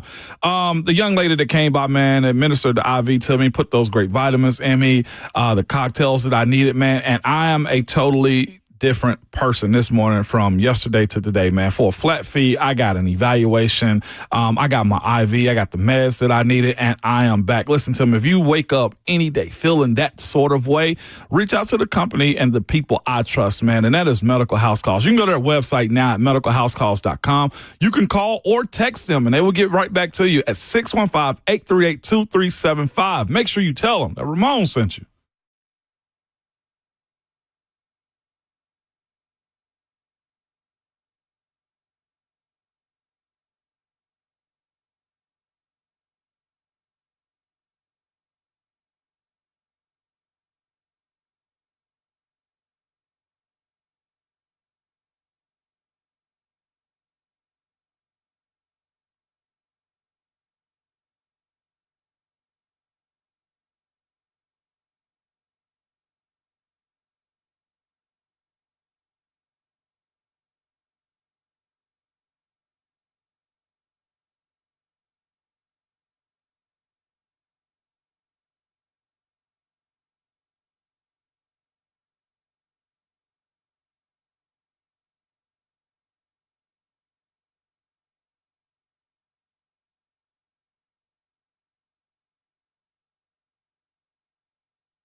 song feels apt for someone like Jeffery Simmons, I guess, right? It's not about getting yourself into playoff position, a bunch of ships that have sailed for both of these teams. But if you're Jeffery Simmons and heading into this Sunday, everybody's talking about Myles Garrett and the sack record. He's 4 sacks away, and it's this foregone conclusion that he's going to go ahead and break it on Sunday. And it's not a crazy conclusion to make. Myles Garrett doesn't just have 19 sacks on the season. He has 14 sacks in the last 5 games. It's the most in a 5-game stretch since the NFL started officially recording sacks as a statistic in 1982. Wow. So here he is going up against this Titans offensive line, where on the flip side, Jeffery Simmons hasn't had exactly a stinker of a season. Like, Jeff has been playing at a high level, has 6 sacks on the year, 19 pressures, despite missing, about 3 games. He went down pretty early on, I believe in the Patriots game, and then missed 2 games after that. So for Jeffery Simmons, take us inside the mind of a competitor, right? Like, this has to be something that is at the forefront of his mind, the idea of, let's make Jeffery Simmons the headliner of this game and not Myles Garrett. No doubt about it. And there will be room for Jeff to do that this upcoming weekend. You got Joel Bitonio, who's in his 12th season. Been a Cleveland Brown faithful for a while. At center, they have Ethan Pochich, who's relatively been in the league for a while. He's seasoned. And then on the other side, you got Tevin Jenkins, who was a former tackle, if I'm not mistaken, now playing guard for them too. Tevin's not that old. He was drafted in 2021. Tevin's played the best out of all those guys in the interior right there. And I think Jack Conklin's out this upcoming week too, still with that concussion that he's been dealing with. So it's fascinating. People were talking about this a little bit yesterday. We were doing a show. I'm like, the easiest pathway to the quarterback is right over the center. Jeff has that advantage right there. Like, Myles Garrett is a freak when it comes down to his athletic ability and how fast he can close on somebody off the edge. But Jeff's power and ability to move the guards and center sideways is something that this weekend, I'd expect to take advantage of. Those guys that he's facing, I'd probably go at Bitonio if I was him, just because of the age, and older dudes just hate those young, vibrant guys that got all that energy that Jeffery Simmons plays with. He goes every single play Jeff does. He will bull rush you. I can handle the bull rush. Then he'll bull rush you and hit the edge and get around the corner. It's a matter of the quarterback that's behind the center too. What's one issue that Shedeur has if you watched him? He's going to babysit that football. That, to me, is where Jeff can outshine Myles Garrett this upcoming weekend. If Jeff is able to politic left to right and beat those guys up and down the line, if he sees a weakness, if it's a 3rd and 8 situation, Jeff should have the right to be able to say, I'm going over the right guard if I want to. Tevin Jenkins, your ass is mine this play. Let's go. And be able to orchestrate a game plan in which he is dominant. That's the win that I think this franchise would need, is to see that Jeff is still that guy even in those losing moments or in such a bad season that he has. Will he outshine Myles Garrett? Man, Dan and J.C. Latham, y'all got your hands full, okay? But the opportunity will present itself. The other unique thing is Jeff also has another 300-pounder beside him that can really kind of, take away from him. Just a post from his right guard when he's over the center, or left guard when he's over the center, can stop Jeff easier than a tight end chipping Myles Garrett. Myles Garrett run through those. But there will be opportunity given, Lucas. But it's a matter of, does Shedeur Sanders hold on to the football, and can Jeff beat the double teams that have come his way? If Jeff gets 1 sack this game, I think that's a tip of the cap. If he goes multiple and sack and a half and he's disruptive and Shedeur won't or can't get rid of the football, the Titans could mess around and win this type of game. All the talk about Cam Ward versus Shedeur Sanders, this game might really be about Jeffery Simmons trying to outduel Myles Garrett. Has to. We'll see if he's able to. 615-737-1045 is how you jump in. Shall we hear from Jeffery Simmons talking about the respect he has for Myles Garrett as the Titans prepare to visit the Browns? I'm not going to compare myself to Myles Garrett. I mean in terms of just that never-ending motor, just always going, that kind of thing. He's a guy that I got hella respect for. When you turn on that tape, it just sucks that we got to play him this weekend, but I'm a fan of his game. When you're talking about a dominant player, no matter when you turn on the tape, I mean, he could have easily said, I make too much money to be out there on this field. With 2 rookie quarterbacks, we don't really know where we're going right now with the franchise, and I don't really know what's going on in that building, but, I mean, and it's kind of a similar situation as us right now. And when you turn on the tape and you turn on games on Sundays and stuff like that, you're like, what the hell? Like, this guy's unreal. And it's been like that. And I'm like I said, huge fan of Myles. You know, I had a conversation with him, you know, when I've been around with him at the Pro Bowl, and, you know, even for the honors last year, rode the same bus, had a conversation with him. But, man, he's a hell of a player. So, yeah, just that nonstop mentality that he have is I mean, look at the guys, look at their defense. You know, it sucks to see Malik Collins and them guys go down. You know, it's contagious, and that's the type of energy that you wanted to see your teammates feed off of. That no matter what the circumstance of your team, you're gonna go out there and, you know, fight to the end. So that's Jeffery Simmons talking about Myles Garrett and the Cleveland Browns. Jeff, 6.5 sacks on the year. He's looking for his first multi-sack game, and by that I mean 2 or more, not 1.5, but 2 or more, since 2023 against the Atlanta Falcons, Will Levis's debut game. The last time Jeff had 2 sacks in a ball game. So as he looks to replicate a little bit of that against Cleveland, Myles Garrett looks to continue this ridiculous tear. The sack record is held by Michael Strahan and TJ Watt, tied. Strahan in 01, Watt in 21. And you faced Myles Garrett twice. Yeah. So tail end 4 of your times. 2 years, 4 matchups, of course, in the AFC North. So first 2 years of Garrett's career, last 2 years of your career. Garrett's second season was that sort of breakout in terms of Myles Garrett as we know him, right? 13.5 sacks, had 7 his rookie year. Can you take us inside game planning for Myles Garrett early in his career? Sucks that we got to play him this weekend. That's what it was. Play that again, Jayhawk. Sucks that we got to play him this weekend. That was the O-line room in Pittsburgh when y'all were playing the Browns. Just being completely honest and transparent, Luke. It's like you run into certain demons like this. Like Stephon Diggs was that type of guy. Jefferson in Minnesota is that type. Tom Brady is that type of guy. Playing Peyton Manning is that type of guy. Aaron Donald is that type of guy. You understand the hiccups that you're going to have. The guys that got to block them understand what they're getting themselves into, and you should hold it down. This is one thing I will say. For the longest, Dan Moore did have a great streak against Myles Garrett. What up, Bert? See him looking in the studio right now. Big Boss Bert. No lie, no bull crapping at all. Dan Moore did have a real good streak against Myles Garrett. Dan Moore is uber athletic, has the ability to bend, was good quickness, and maybe the football was coming out quick too.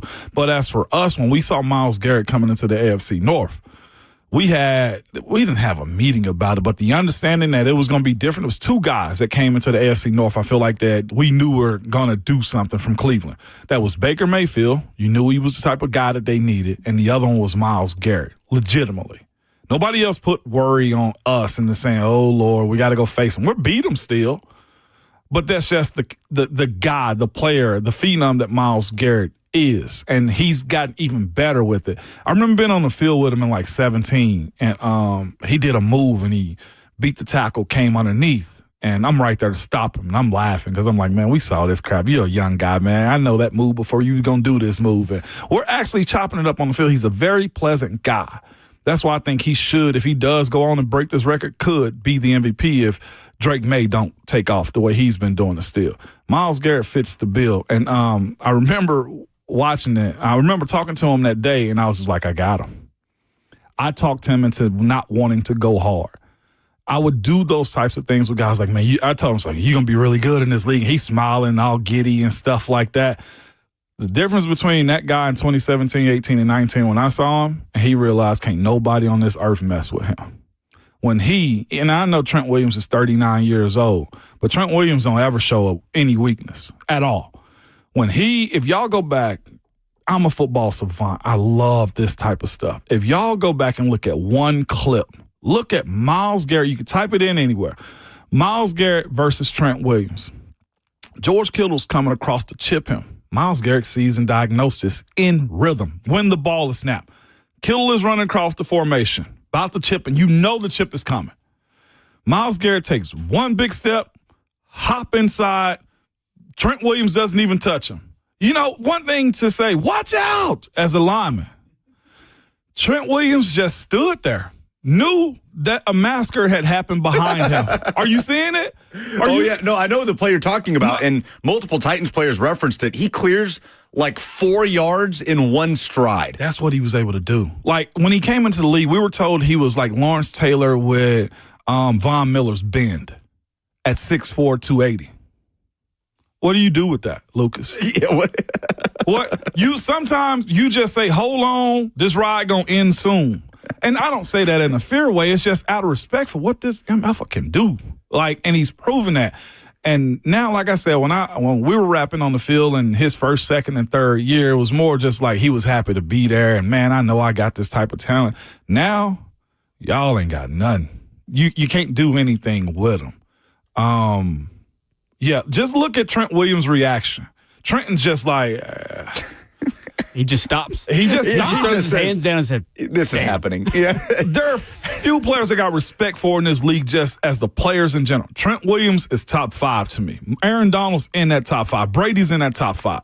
For Trent Williams, a walking gold jacket, Lucas. Yes. To just say, what you want me to do? I had the chip and I lost inside. I mean, the anticipation of the chip, seeing Kittle, and then the presence of mind in that nanosecond to totally reverse field and go inside with one leap to the interior is just absolute freakish stuff. Freakish stuff for his 19th sack of the season. As he's going to obliterate this record, right, assuming health. I would expect so. And the Titans are just hoping it doesn't happen on Sunday in a game that is going to be wintry and icy on Sunday. Chance of snow, high of 34, low of 27. Lake effect will be in full effect, Moan. And this game, the over-under, 33.5. Lowest of the season in the entire NFL. Well, we better hope there's just a lot of handing off of the football. Yeah, we're talking about Cam Ward versus Shedeur Sanders. I don't know if we're going to get a lot of Cam Ward versus Shedeur Sanders. I'm with you. A lot of handing off of the football. So maybe that's the thing that prevents Myles Garrett from getting his 4 sacks. I'll make that conversation about Myles Garrett local, too. That's how, as a young guy, I felt about the freak, Javon Curse. And I would probably almost think people felt the same way about the freak, too. If that's...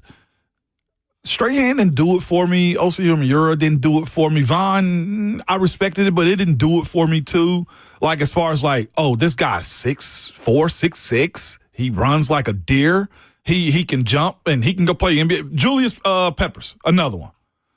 You look at them and say, yeah, that's not supposed to happen. Whoever grabbed Myles Garrett and said, you should play football instead of trying to go be a hooper, they were 100% correct. He does like to be a hooper, though. Do you remember back in 2023, it was the Bengals game.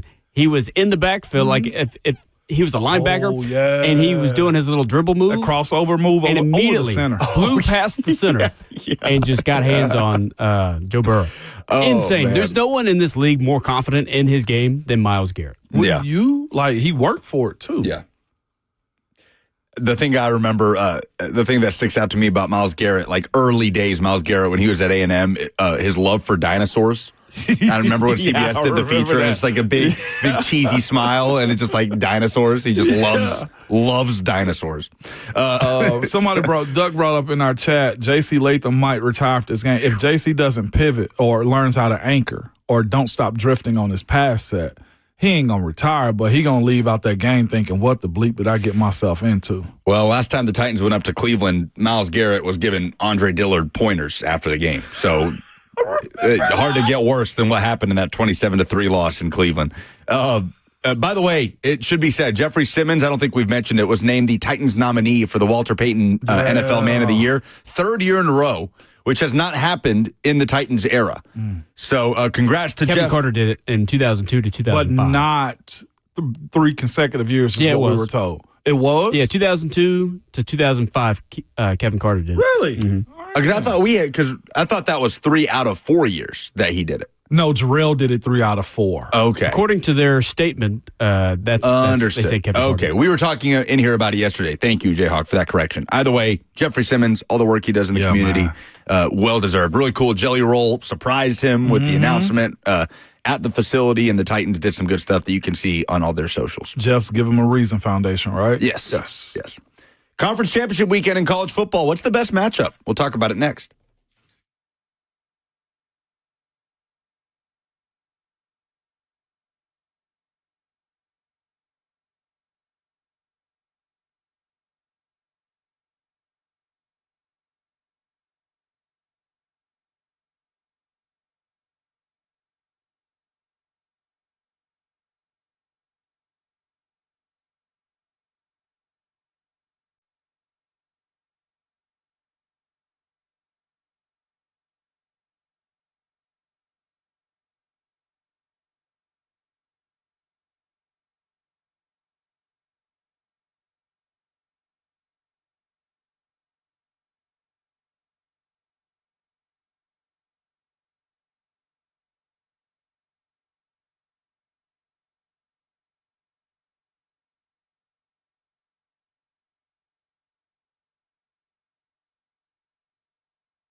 One of my favorite football weekends of the season is conference championship weekend. Because, and it's not even that it's always good football. Sometimes the games just don't even end up being good. It depends on how it's been slanted. I will go ahead. No, you're good. I was just going to say just that blend of conference championships and the impact it has on the playoff for teams sitting at home rooting for certain scenarios to help their seeding or help them be in, who's out, all these discussions that happen. No doubt. It's a ton of it, man. And you also don't want to go into these weekends and say, oh, this is going to be a blowout. That's going to suck. And this ain't good. The two, I guess, how do I want to phrase this?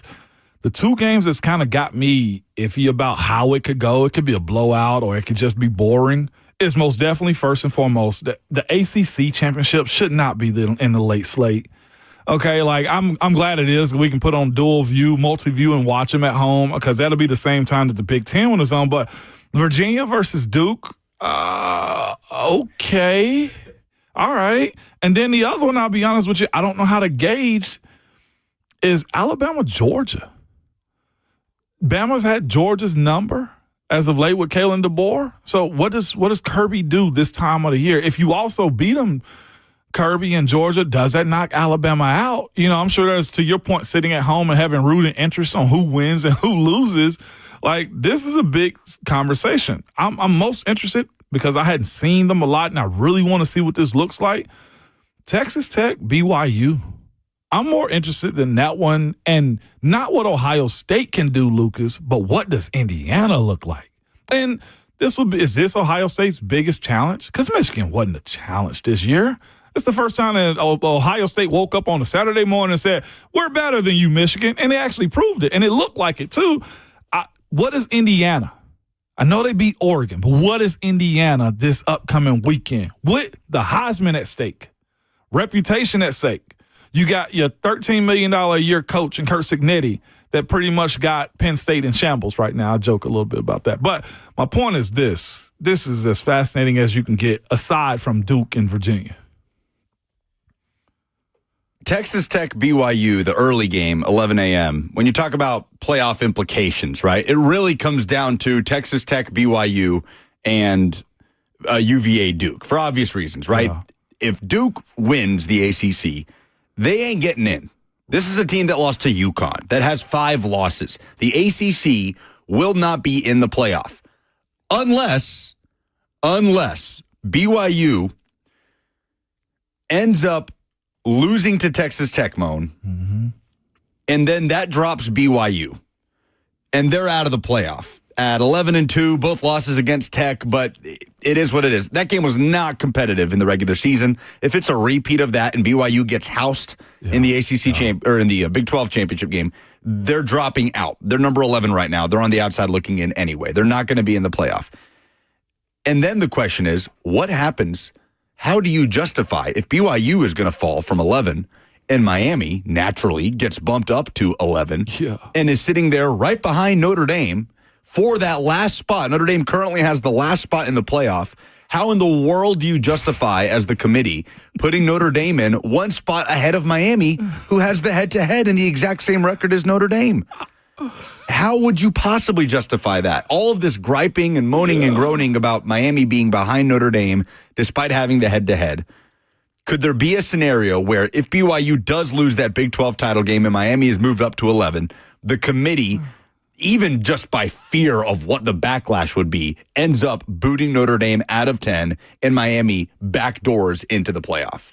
It's almost whenever the spokesperson is Arkansas's AD for the College Football Playoff Committee, when Reese Davis asked him, so what does this all mean? And he was like, well, wins do matter, whichever his statement was. And Reese was just like, so we'll just see next week what you actually mean by this. And because nobody knows, because if you're telling me if the P4 is supposed to have conference champions in there, Lucas, here's the thing, that if I'm Duke, if anybody's supposed to be mad, if Duke does win, they are, according to the rule, supposed to get into the CFP.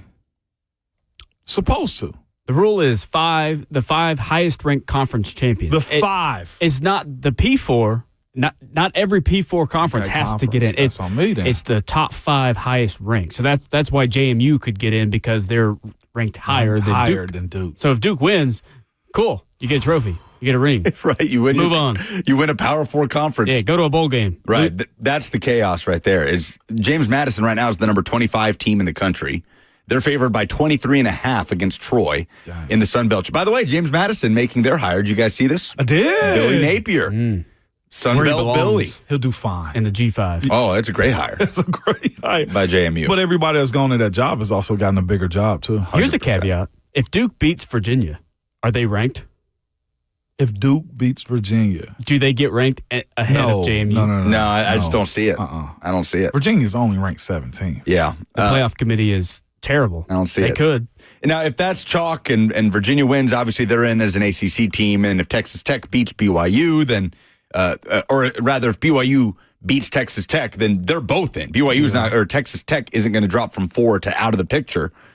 So then that's about as status quo as it would get in that scenario. But there is a chance there for a slight bit of chaos if BYU loses, especially in dominant fashion, and Miami suddenly has that argument of 11 versus Notre Dame at 10, and Miami has head-to-head. And in all of these conversations, just as Ray just put in our chat, Vanderbilt's nowhere in this. Yeah. It's for Vanderbilt in Texas, there's no way in. How they got removed from the conversation is it almost seems like a conspiracy. Almost. It's like, no, they did fine for themselves, but they can never come party with us. It's they just kind of patted Vandy on the head. It was like, congrats, Vandy, but no, you don't have any ranked wins. You did great this year. You don't have any ranked wins, even though you beat a ranked team that forced them to drop out of the play. That to me was the most mind-numbing thing. You did great. We'll see you next year. Yeah. Do it again. Yeah, exactly. Do it again. Do it again. Jared Curtis, come on down. State champion Jared Curtis. State champ, back-to-back state champion. That's right. Speaking of, let's talk about Blue Cross Bowl weekend in Chattanooga with Tate Matthews coming up next.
It is 9:02. Good morning, live from the 104.5 The Zone Studios. I'm Justin Hawkins. In NFL news this morning, per Tom Pelissero and Ian Rappaport, as the Lions defensive back Brian Branch is feared to have suffered an Achilles injury in last night's win over the Dallas Cowboys.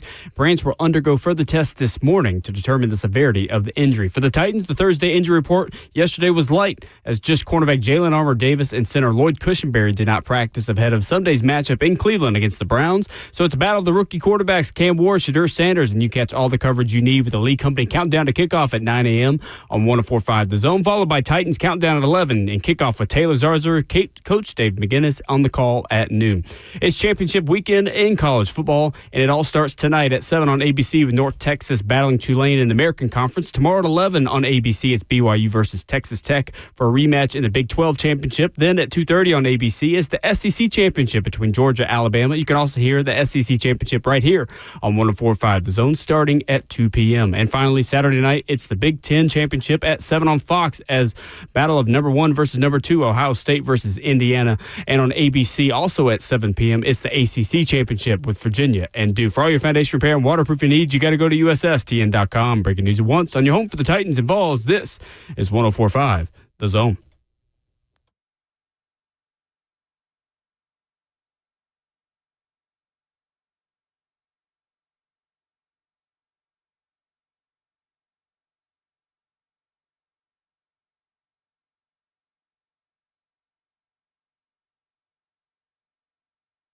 Wrapping up the show as high school football teams wrap up their season looking for a gold ball this weekend in Chattanooga. Welcome back. Final hour. Lucas Panzica hanging out with Ramon Foster, Justin Hawkins making the show happen. Happy to be here until 10 o'clock and happy as always to catch up with Tate Matthews. Presented by Freedom Boat Club. A long weekend in the Scenic City for Tate after a fun day of games yesterday. Division II.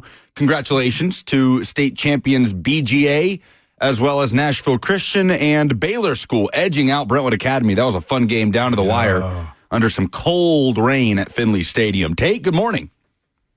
Good morning, fellas. How y'all doing? Oh, good morning, Tate. Ramon, what's up, baby? Not much, man. Trying to stay cool and out the way, man. Was hoping last night didn't turn into an icicle on the road, and so we're good to go. Got to be honest with you, man.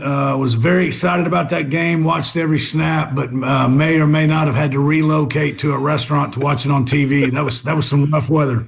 I'm telling you, smart man is what I would call you, Tate. Smart man. Man, tackling David Gabriel Georges in that weather didn't look fun, Tate.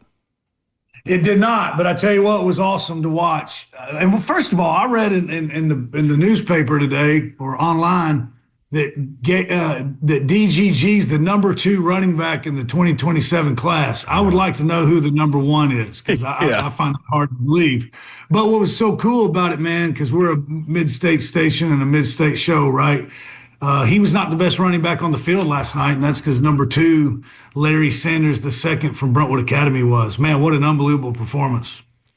I heard about his performance, man. If you could, man, just walk us through how that matchup went. I know Brentwood Academy got up early, and, I mean, it's Baylor. Everybody will just say that about them, right? Yeah, without a doubt. When you see them walk out on the field, it almost doesn't look right. They are so big on the offensive line and really everywhere, but those tackles are monsters. And, it doesn't look like it's supposed to be a matchup of 2 high school teams, because they don't look like one. But Brentwood Academy threw everything at them, and Baylor comes out and scores first. And then Coach Paul Wade, who we've talked a lot about on this show, I don't know that very many people, in my humble opinion, Steve Haywood and Paul Wade are the 2 best play callers in the state. And Coach Wade did, along with his staff and his team, did what he does, and they came back and kind of carved them up a little bit, and then they scored. And then, Baylor was in the lead for a while, but then we get to the third quarter and Brentwood Academy took that lead, had a chance to go up by 10, missed a field goal. I think the weather had a lot to do with the snap on that. And Tommy Baccaro is probably going to win kicker of the year, I would think. this year in the next week for the Mr. Football Awards. But anyways, weather didn't do him any favors on the snap, and he missed that. They would have gone up by 10. Yeah. Baylor's only down by 4 and come back and get a touchdown, win 28-24. Brentwood Academy had another shot to get it, but came up a little short. But man, what a great effort! I don't, there's no way to be happy about a loss when you make it to the state championship game. But I think Coach Wade and all the Brentwood Academy Eagles got to be so proud of the effort they had, man. They almost slayed the Giant. It was really a fun game to watch, man. Everybody played, there was mistakes, but Baylor had something to do with that as well, right? But I think empty the bucket. I think Brentwood Academy bucket emptied. Well, just to kind of put a bow on that matchup, Tate, Gabriel Georges, obviously with all the attention there, the Baylor running back, 152 yards and a touchdown on 28 carries. Larry Sanders, 215 and 3 touchdowns on 29 carries. I had buddies that went to Baylor that were at the game watching, texting me like, who is this kid for Brentwood Academy? So hopefully he turned a lot of heads, and the good news is he's got another year to play high school football like Gabriel Georges. So a bright future for Larry Sanders over at BA. So moving on, Tate, to today, a mid-state team that's looking to get over the hump. Page against Sevier County, revenge opportunity for Page, 5th straight trip to the Blue Cross Bowl, still looking for that first title. How good of an opportunity is this for Page to get over that hump? Well, I think it's their best opportunity. They've been really good all 4 years. But you lose guys like Brendan Ains and Eric Hazard on defense, so it's hard to say that they're better. But I think this is his best offensive team that he's had. And Cameron Cruze, I think you've seen him, Lucas. Man, he's one of the best quarterbacks in the mid-state. He's a guy who can also beat you with his arm, and it's definitely the most weapons they've had in a long time with Caden Ackerman and Knight Wilson at wide receiver, and then Isaac Ode and James Pierre at running back. So, and they've got that senior offensive line with Jordan Curl and Jacob Rathbone. Pretty cool. Coach Rathbone's son, Jake Rathbone, is going to start his 60th start tonight. Well, there's only 15 games in a season. 4 years in a high school career, he has literally started every game of his entire high school career. And not only has he done that as a freshman and a sophomore, he's done that through a lot of injuries. Just a really, really tough guy. But their offensive line is really good. So I think Page, if the weather cooperates tonight, this is the most explosive offensive football team that they've had. Like I said, they've just got so many weapons. And they're really good on defense as well. But Sevier County, who defeated them last year for the 5A state championship, they're back. They've got a really, really good quarterback, and all reports out of East Tennessee is Sevier County's better than they were last year. So, yes, I think it's their best chance, but it's not going to be easy. I was with Coach Hatfield, the legendary Hendersonville coach, yesterday. He's now with the TACA at the game, and was remembering that Coach Hatfield had 4 Silver Ball trophies. So, anyways, was kind of picking his brain on it. This is crazy, man. Think about this. Coach Hatt and the Hendersonville Commandos were runner-up 4 times. They got beat by Marty Uverard's Oakland Patriots, Gary Rankin's Riverdale Warriors, George Coral's Maryville Rebels, and then they got beat by that Vance Ballou Columbia team that was had the tragedy the day of the game, and just a crazy game. But think about losing 4 to those 4 teams, man. That's pretty tough. Tate Matthews with us, presented by Freedom Boat Club, previewing Blue Cross Bowl action this weekend in chat. Man, these 2 teams could honestly just stay here in Middle Tennessee and play this one, man. But Ravenwood and Oakland, 2 powerhouses, man. What does this look like today? Well, it's a battle of unbeatens. I love this. They played last year. Remember this? Yeah. And Ravenwood got the win, and I believe it was overtime. Coach Hester. It was. Being the riverboat gambler that he was. But I love this game, man. I think this is the game everybody wanted to see in 6A, and I love that they're both unbeaten. Oakland Patriots, they are the cream of the crop when you're talking high school football in the state of Tennessee.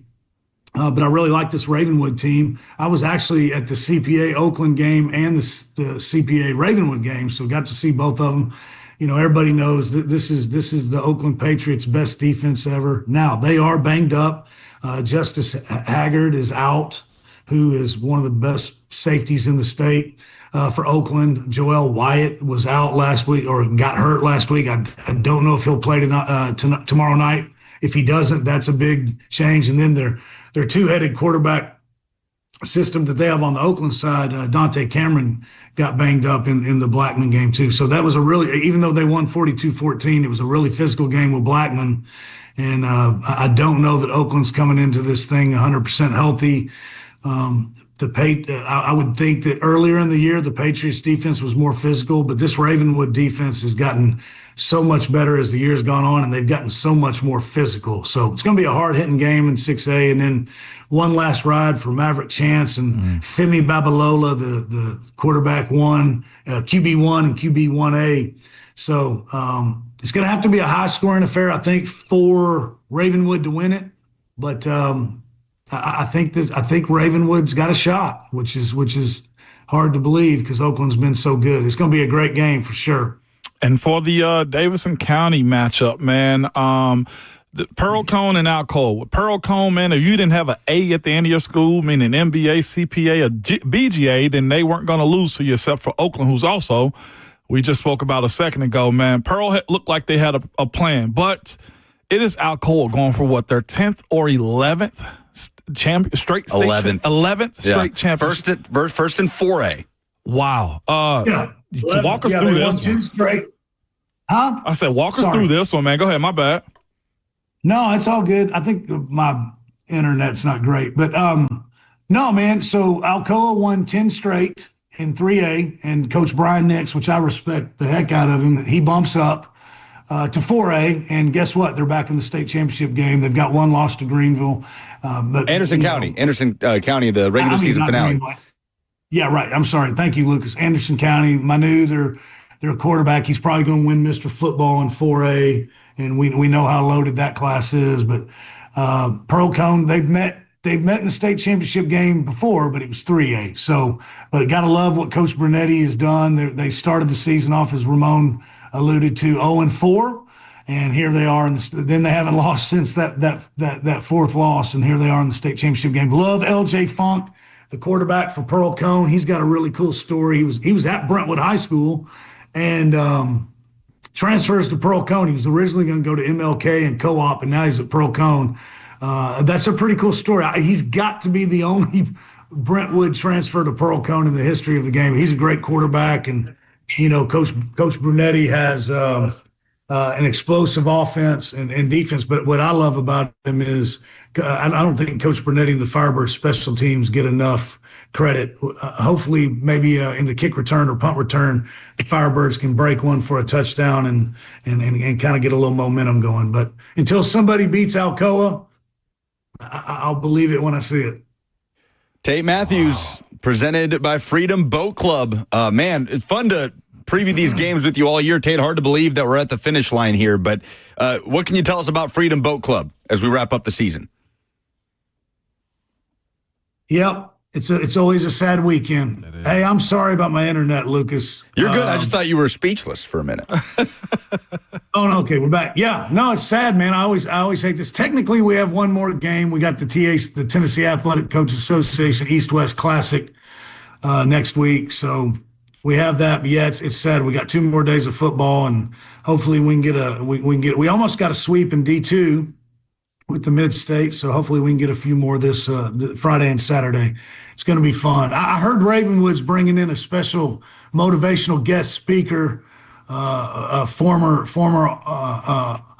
offensive lineman Riggs Hester, who's now down at Auburn. I heard they're bringing him in for the pregame speech, so that'll give Ravenwood a little juice. No doubt. Tate, I got to ask you before you go. You mentioned that coaches game right there. Whatever happened, or when did it go away? The Tennessee-Kentucky border game. I played in that one in high school. The Tennessee-Kentucky All-Star game. What happened? I think it just got hard to. I think it got hard for them to do it, and then I think the biggest thing, Ramon, is it was always in the summer. Yeah. And now we've got like early enrollees, and colleges didn't like they didn't want Ramon Foster going to either Lexington or Knoxville in the summer and getting hurt before they report. So that was the biggest part of it. It was always in the summer, and between the two states they couldn't work it out doing it during in December right after the high school season. But yeah, no, it was cool, man. There were some legendary players. Who was your head coach when you played, Ramon? Man, I forget. I didn't even think about the head coach at the time. Made an impression.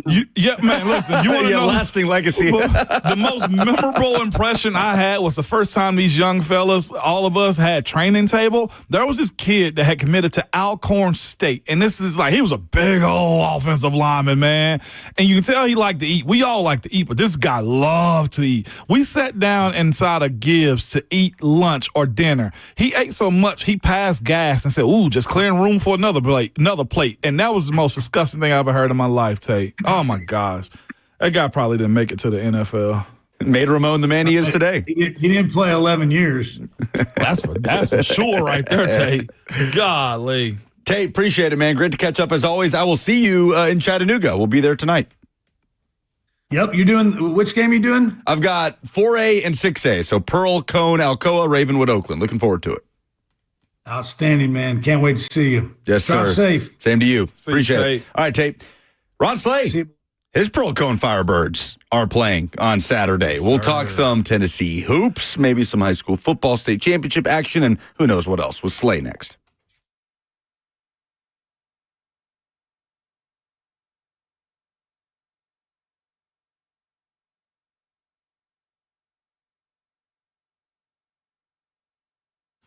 It's Ramon Foster for Hiller Plumbing, Heating, Cooling, and Electrical. Good people. Nobody wants to deal with a plumbing, HVAC, or an electrical emergency at all. This time of the year, man, an electrical emergency could be rodents up in your attic that are chewing away at some wires that they shouldn't. It could be anything. Your HVAC just now turning the heat on and you realize it's not pumping the way it should, or a plumbing issue because the holiday season just passed by and Big Unk came by and messed stuff up. It's just kind of how it goes this time of the year, man. But I promise you this, Hiller's one of the best companies you can have, if not the best company that can come in and do work inside of your home. They've been in business for over 35 years and, of course, family owned and operated. Their motto is, and they truly believe this, happy you'll be or the service is free. If you're not satisfied with the work they've done, they'll fix it to where it's completely the way you want it did, or simply just give you your money back. It's that simple with them. With the pricing, the price you're told is always the price that you're going to actually pay. They bring a tablet out to you, itemize everything that you've had done around your home to show you the service fees, your warranties, everything's included in it, man. No surprises at all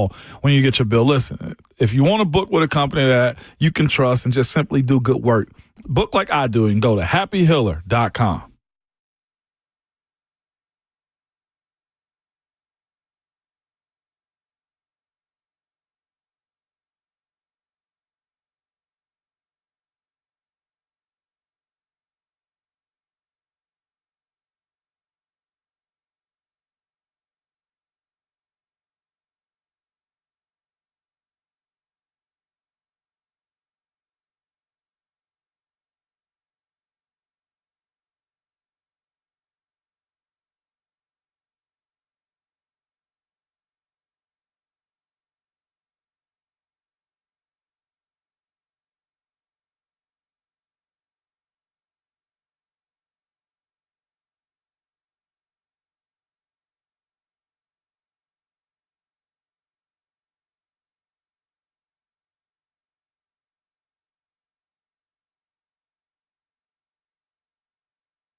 Ron Slay's in studio.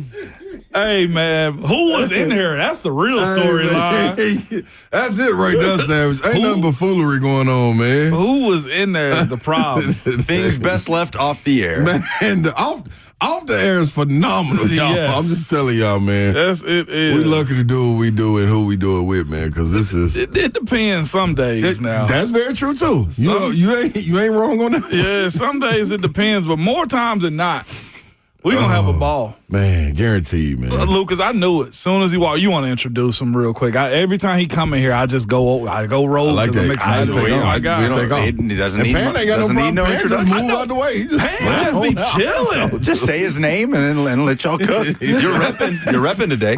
Hey, Pan, listen. Something told me, you know what I mean? You That's feel pearl cone leather jacket? Yeah, you know what I mean? Like so the Firebird, you know, we just rise from the ashes, man. We've been doing this all our life. Rising from the ashes, man, and then being here and being a champion like we are. So I felt like, you know, let me pull the Letterman coat out, you know what I mean? Still fit nice. I got a hoodie on underneath this, you know what I mean? Sweatsuit on underneath this. Yeah. Still fit. Just let y'all know how big we was wearing our clothes back in the days. Because that's all that was. This jacket was humongous. I wasn't up about 185, Pan. I promise you, maybe 190. I mean, that's probably after 3 peanut butter jelly sandwiches. But we're in 95, too. You know what I'm saying? Like, dude. That's a skinny 95. Real. Yeah, man, this was real. So, yeah, shout out, man. Shout out to the Firebirds, man. Gonna handle business. The question I feel like I got to ask is. Should have worn my ring. Listen. My bad. Were you on? Were you on? Which one? Yeah. Both? Yeah. You were on both Fitzgerald State Championship teams? All right. Yeah. But I will say on the second one, Pan, the 98 one, man, we were scrimmaging Oakland, and I broke my wrist. So I didn't complete that year, the second one. But they tried to give me a little. Got a ring, though? Yeah, they gave me something like a ring. You know what I mean? Like you didn't get the whole thing? They gave me a little charm and stuff. You know what I mean? I almost cussed right there because I'm still kind of mad about that. You know that happened in the Steelers, though, too. Really? That 08 championship that they won? Yeah. Everybody got, that was like, I think, the first introduction of the big ring. Yeah. Everybody got the big ring. Scouts, trainers got the big ring. Yeah. They dogged the practice squad. No. They gave them miniature boys. See, man. And they were livid. There was a guy that came later in the season. And he came right before the playoffs because they had an injury. I think this Marvell Smith. Yeah. Marvell goes out there bringing another guy. This guy just rolled the wave. I think only did field goal. See. And he got the big ring. See. They were hot at him. That's how I feel him. Because all the work you put in, it ain't my fault my wrist broke. You know what I mean? It was in a cast for 6 weeks. Like, that ain't my fault. And then by the time I'm getting ready to come back, they rolling. Like, what I'm finna do? All right, here I come. Like, what you finna bring to the team, man? We got a 1,000-yard receiver, 1,000-yard quarterback, 1,000-yard rusher, the whole D-line and everybody else got double-digit sacks. Like, what I'm finna do, y'all? Those things ain't cheap. No, I was just like, still, though, the hard work that I put in, Pan, the blood, sweat, and tears, me and Lil Damon, shout out to Lil Damon Harris, coaching over the East right now, man, but. Doing a great job. Doing a great job. Me and him in the summer, Savage, when nobody wanted to do work. Yeah. Man, everybody was out doing their own thing outside of the core guys. Man, Miller Damien in the field. Me, him, and Michael Claybrooks pump. Shout out to my boy. Yeah. Running routes, fades, ends, hitches, button hooks, everything. Dog, we going off. Man, gave me a little charm. I got a question for y'all. Wow. If Ole Miss wins the national championship, they go on a run. Ooh. Lane Kiffin getting a ring? Nope. Not with old. It's gonna take the team, and from what's coming out of that locker room, they sound like they like hell no. He ain't getting no ring, man. They're speaking out. Yeah, they are. That's why I never expected that. I never expected them to abandon him like that. Yeah, to speak out like that. But that lets you know, like it's a tight knit group too, man. And also everything. There you go. Main thing. He hurt him. He hurt him. I know we've been joking as Vols fans and some people that got content, they're content creators. I saw an older lady posting like, she walked into the camera with a Tennessee quarter zip on. Quarter zips, by the way. Have y'all heard about this stuff too? What about them? The young fellas. No, they not that quarter zip. But now they've trading in the Nike Tech. It's Friday. Come on. I saw Lucas' face and I was just Come on, man. Where's Buck? Somebody get Buck. Come on, man. What we doing today, man? What they've traded in the Nike Tech. You need help. Ain't you supposed to be sick or something? Nope, I'm good now. Shout out to Medical House Calls. This is the version you get on Friday, baby. Y'all come to us for entertainment. Titans gonna win or lose this week. All right, we done that already. Vols did well. Vandy, I know y'all still hate it. Diego probably should win the Heisman. All right, there we go. We got now we're on the quarter zip. All right. But they've traded in Nike Tech and ski masks for quarter zip hoodies now, or quarter zip sweaters. And really? Stuff now. Yeah, that's a new thing. Miles come in one day, my youngest, my 13-year-old. Dad, you got a quarter zip? No. What are you talking about? For what? Yeah. You can't wear my clothes, number one. So what other quarter zip you talking about? Talking about Miles? Yeah, come on, Chaser. It's a trend. It's gonna come on your algorithm now. Yeah, they've switched out the hoodies and shiesty masks. Yeah, they're trying to be young gentlemen now. That Peyton Manning vibe.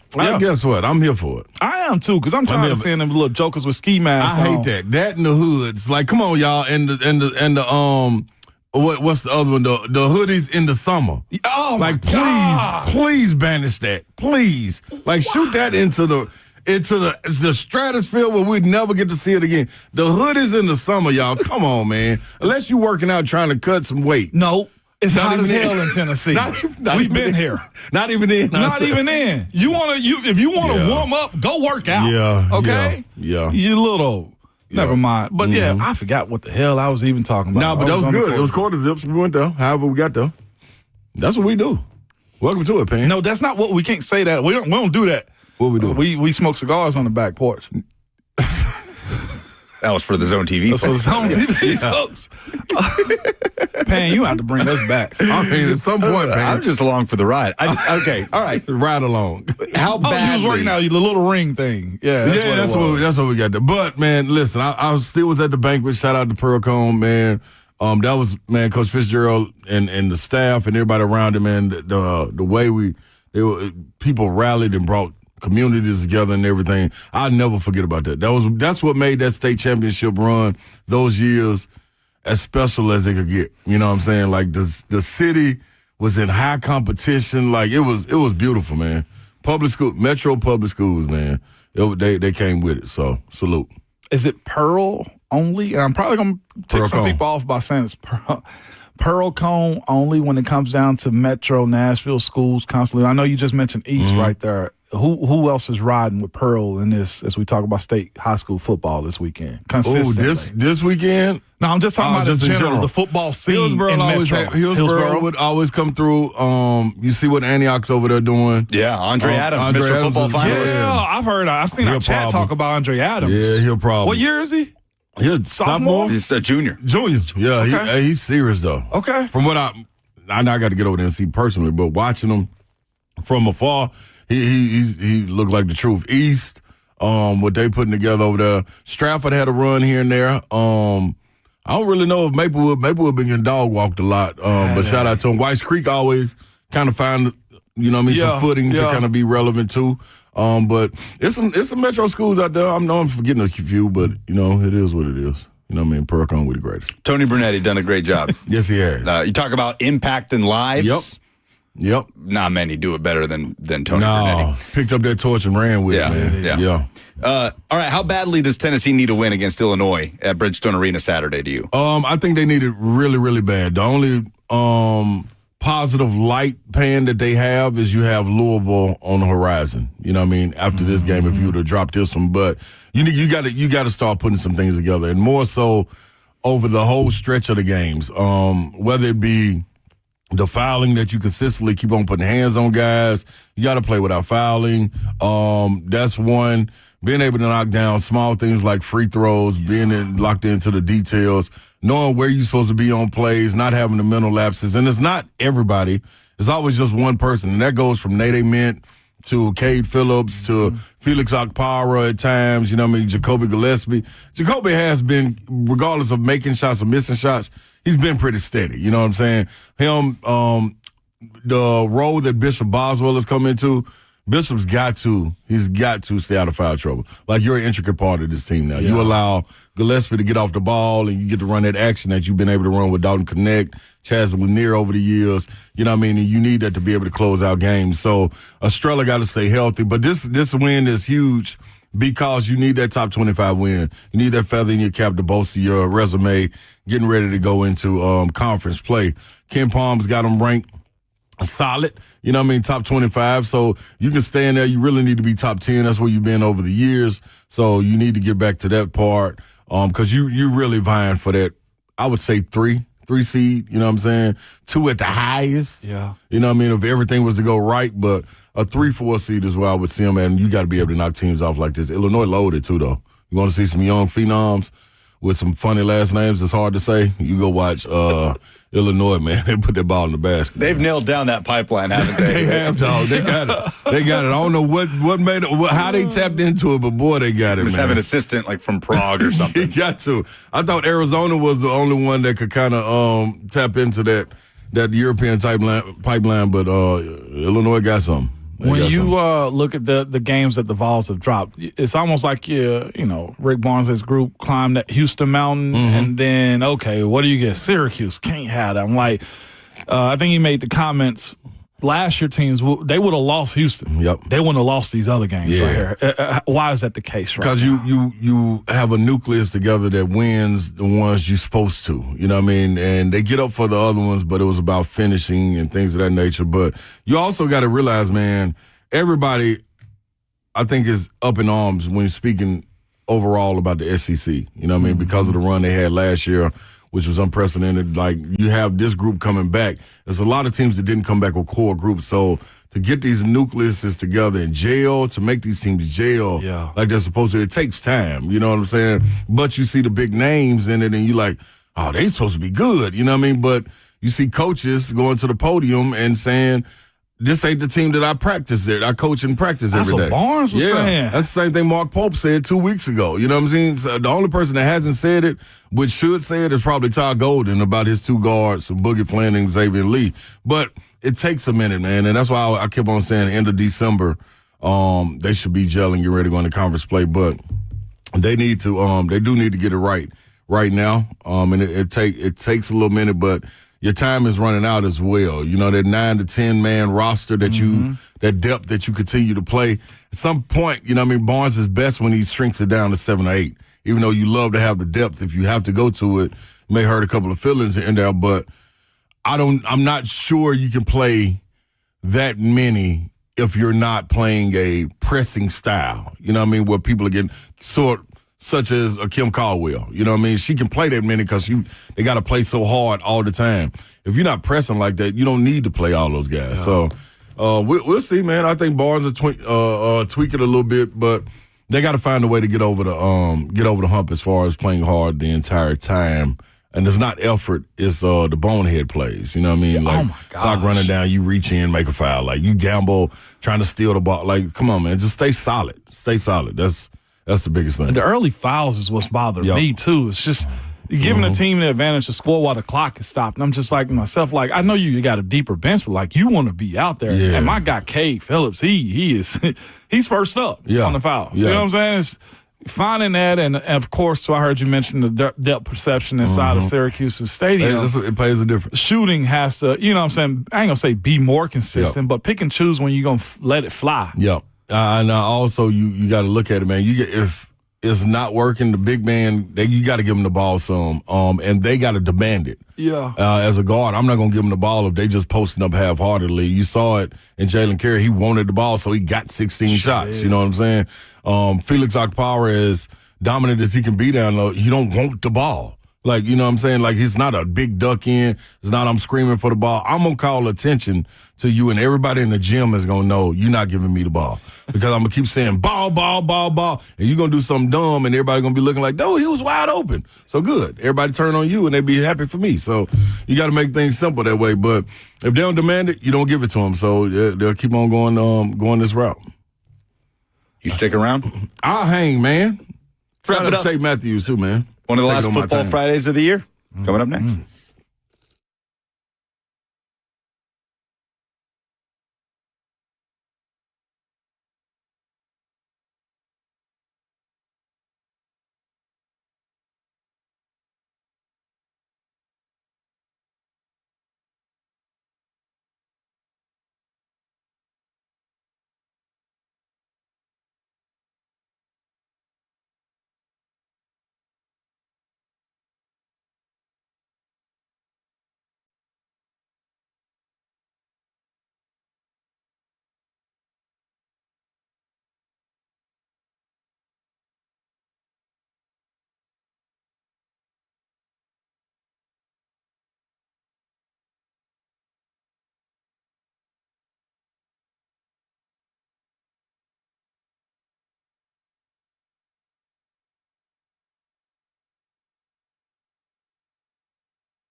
Y'all always make me feel bad for talking in the last segment of a Friday whenever I'm in here and not just letting this ride.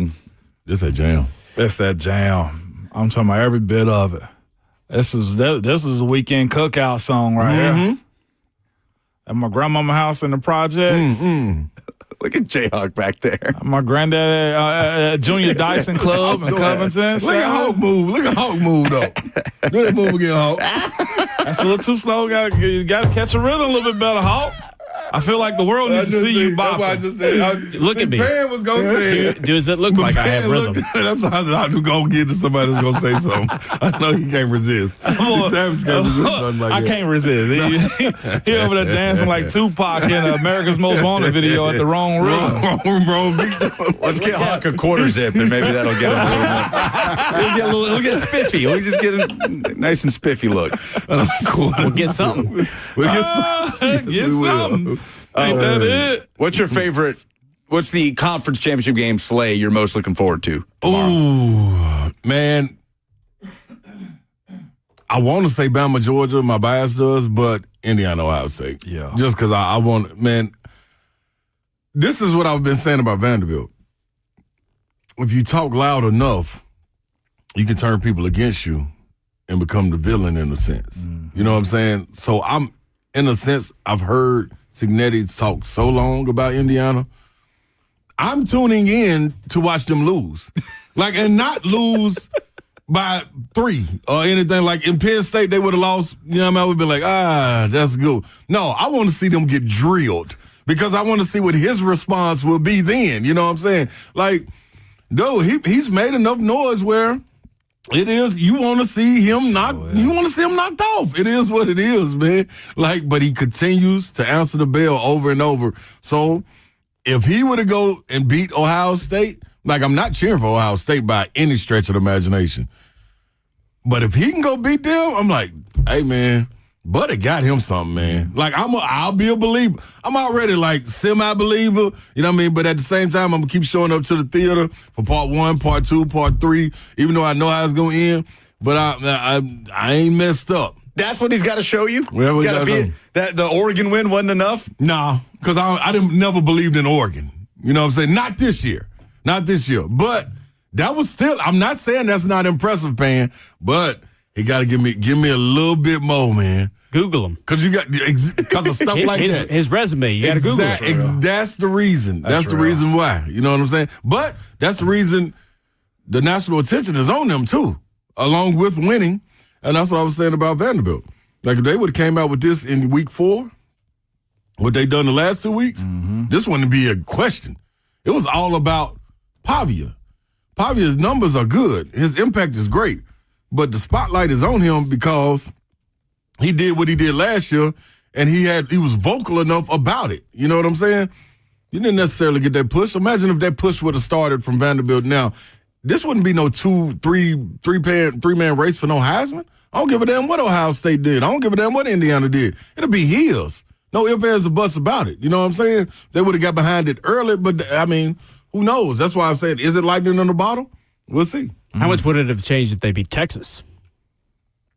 His Heisman conversation. Yeah, because then they're a one-loss Vandy team and they're in the playoff. Yep, but that's the way Clark Lee wants to get it done too, though. That's what I'm saying. He wants to be like, man, let us show our work. Our work will show you how good we are. You know what I'm saying? So we ain't got to stand at the mountaintop screaming and, hey, y'all, this is who we are. No, look at our work. Look at our resume. Now, when it comes in limbo, you got to get on top of the mountain. But there's too many people up there now screaming. It is. So it's like, we hear you two. All right, straight. That's true. You know what I mean? I get that. You're too humble at first. Sometimes they got to know. And that's a good way. Yeah, that's a good way. But guess what? 3 years ago, he wasn't when he said we want to be a national championship program at the podium. Remember how many waves that moved coming out of SEC Media Day? Everybody was like, man, that man crazy, man. Yep. We talked about that going all the way into the season. Mm-hmm. It's do it again time for Vanderbilt. Well, it is, and like you said, having a spokesman. Who's that? The Bargatze, the comedian. I'm not sure how much. Nate Bargatze. Yep. I'm not sure how much of an influence he has as far as being a voice for Vandy. You got Bargatze, you got Theo Vaughn. Is Theo Vaughn really? Who's his allegiance to? LSU, Ole Miss, He's from Oklahoma. Louisiana. And he's been on the Tennessee sideline, decked out in orange before, but he has hitched his wagon to Vandy at this point. Bargatze is a Vandy for guy. real. Legit Vandy guy. Yeah. Theo Von's allegiance is to Diego Pavia's mom. Yes. I get it.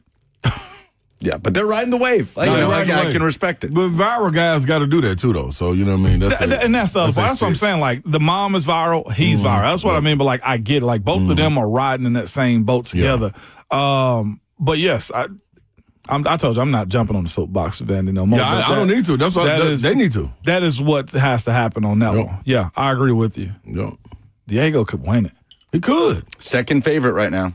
But do you give it to him if he's not in the playoffs? Because the continuation of the storyline happens in the playoffs. Yeah, so last year's Heisman winner wasn't in the playoffs. Who was last year's Heisman winner? Travis Hunter. It was. Nobody ever did anything Yeah, like that was Nobody ever did anything like So that. that's a unique situation right there, though, too. But you see how loud Deion was throughout the year about him coming into it? It's true.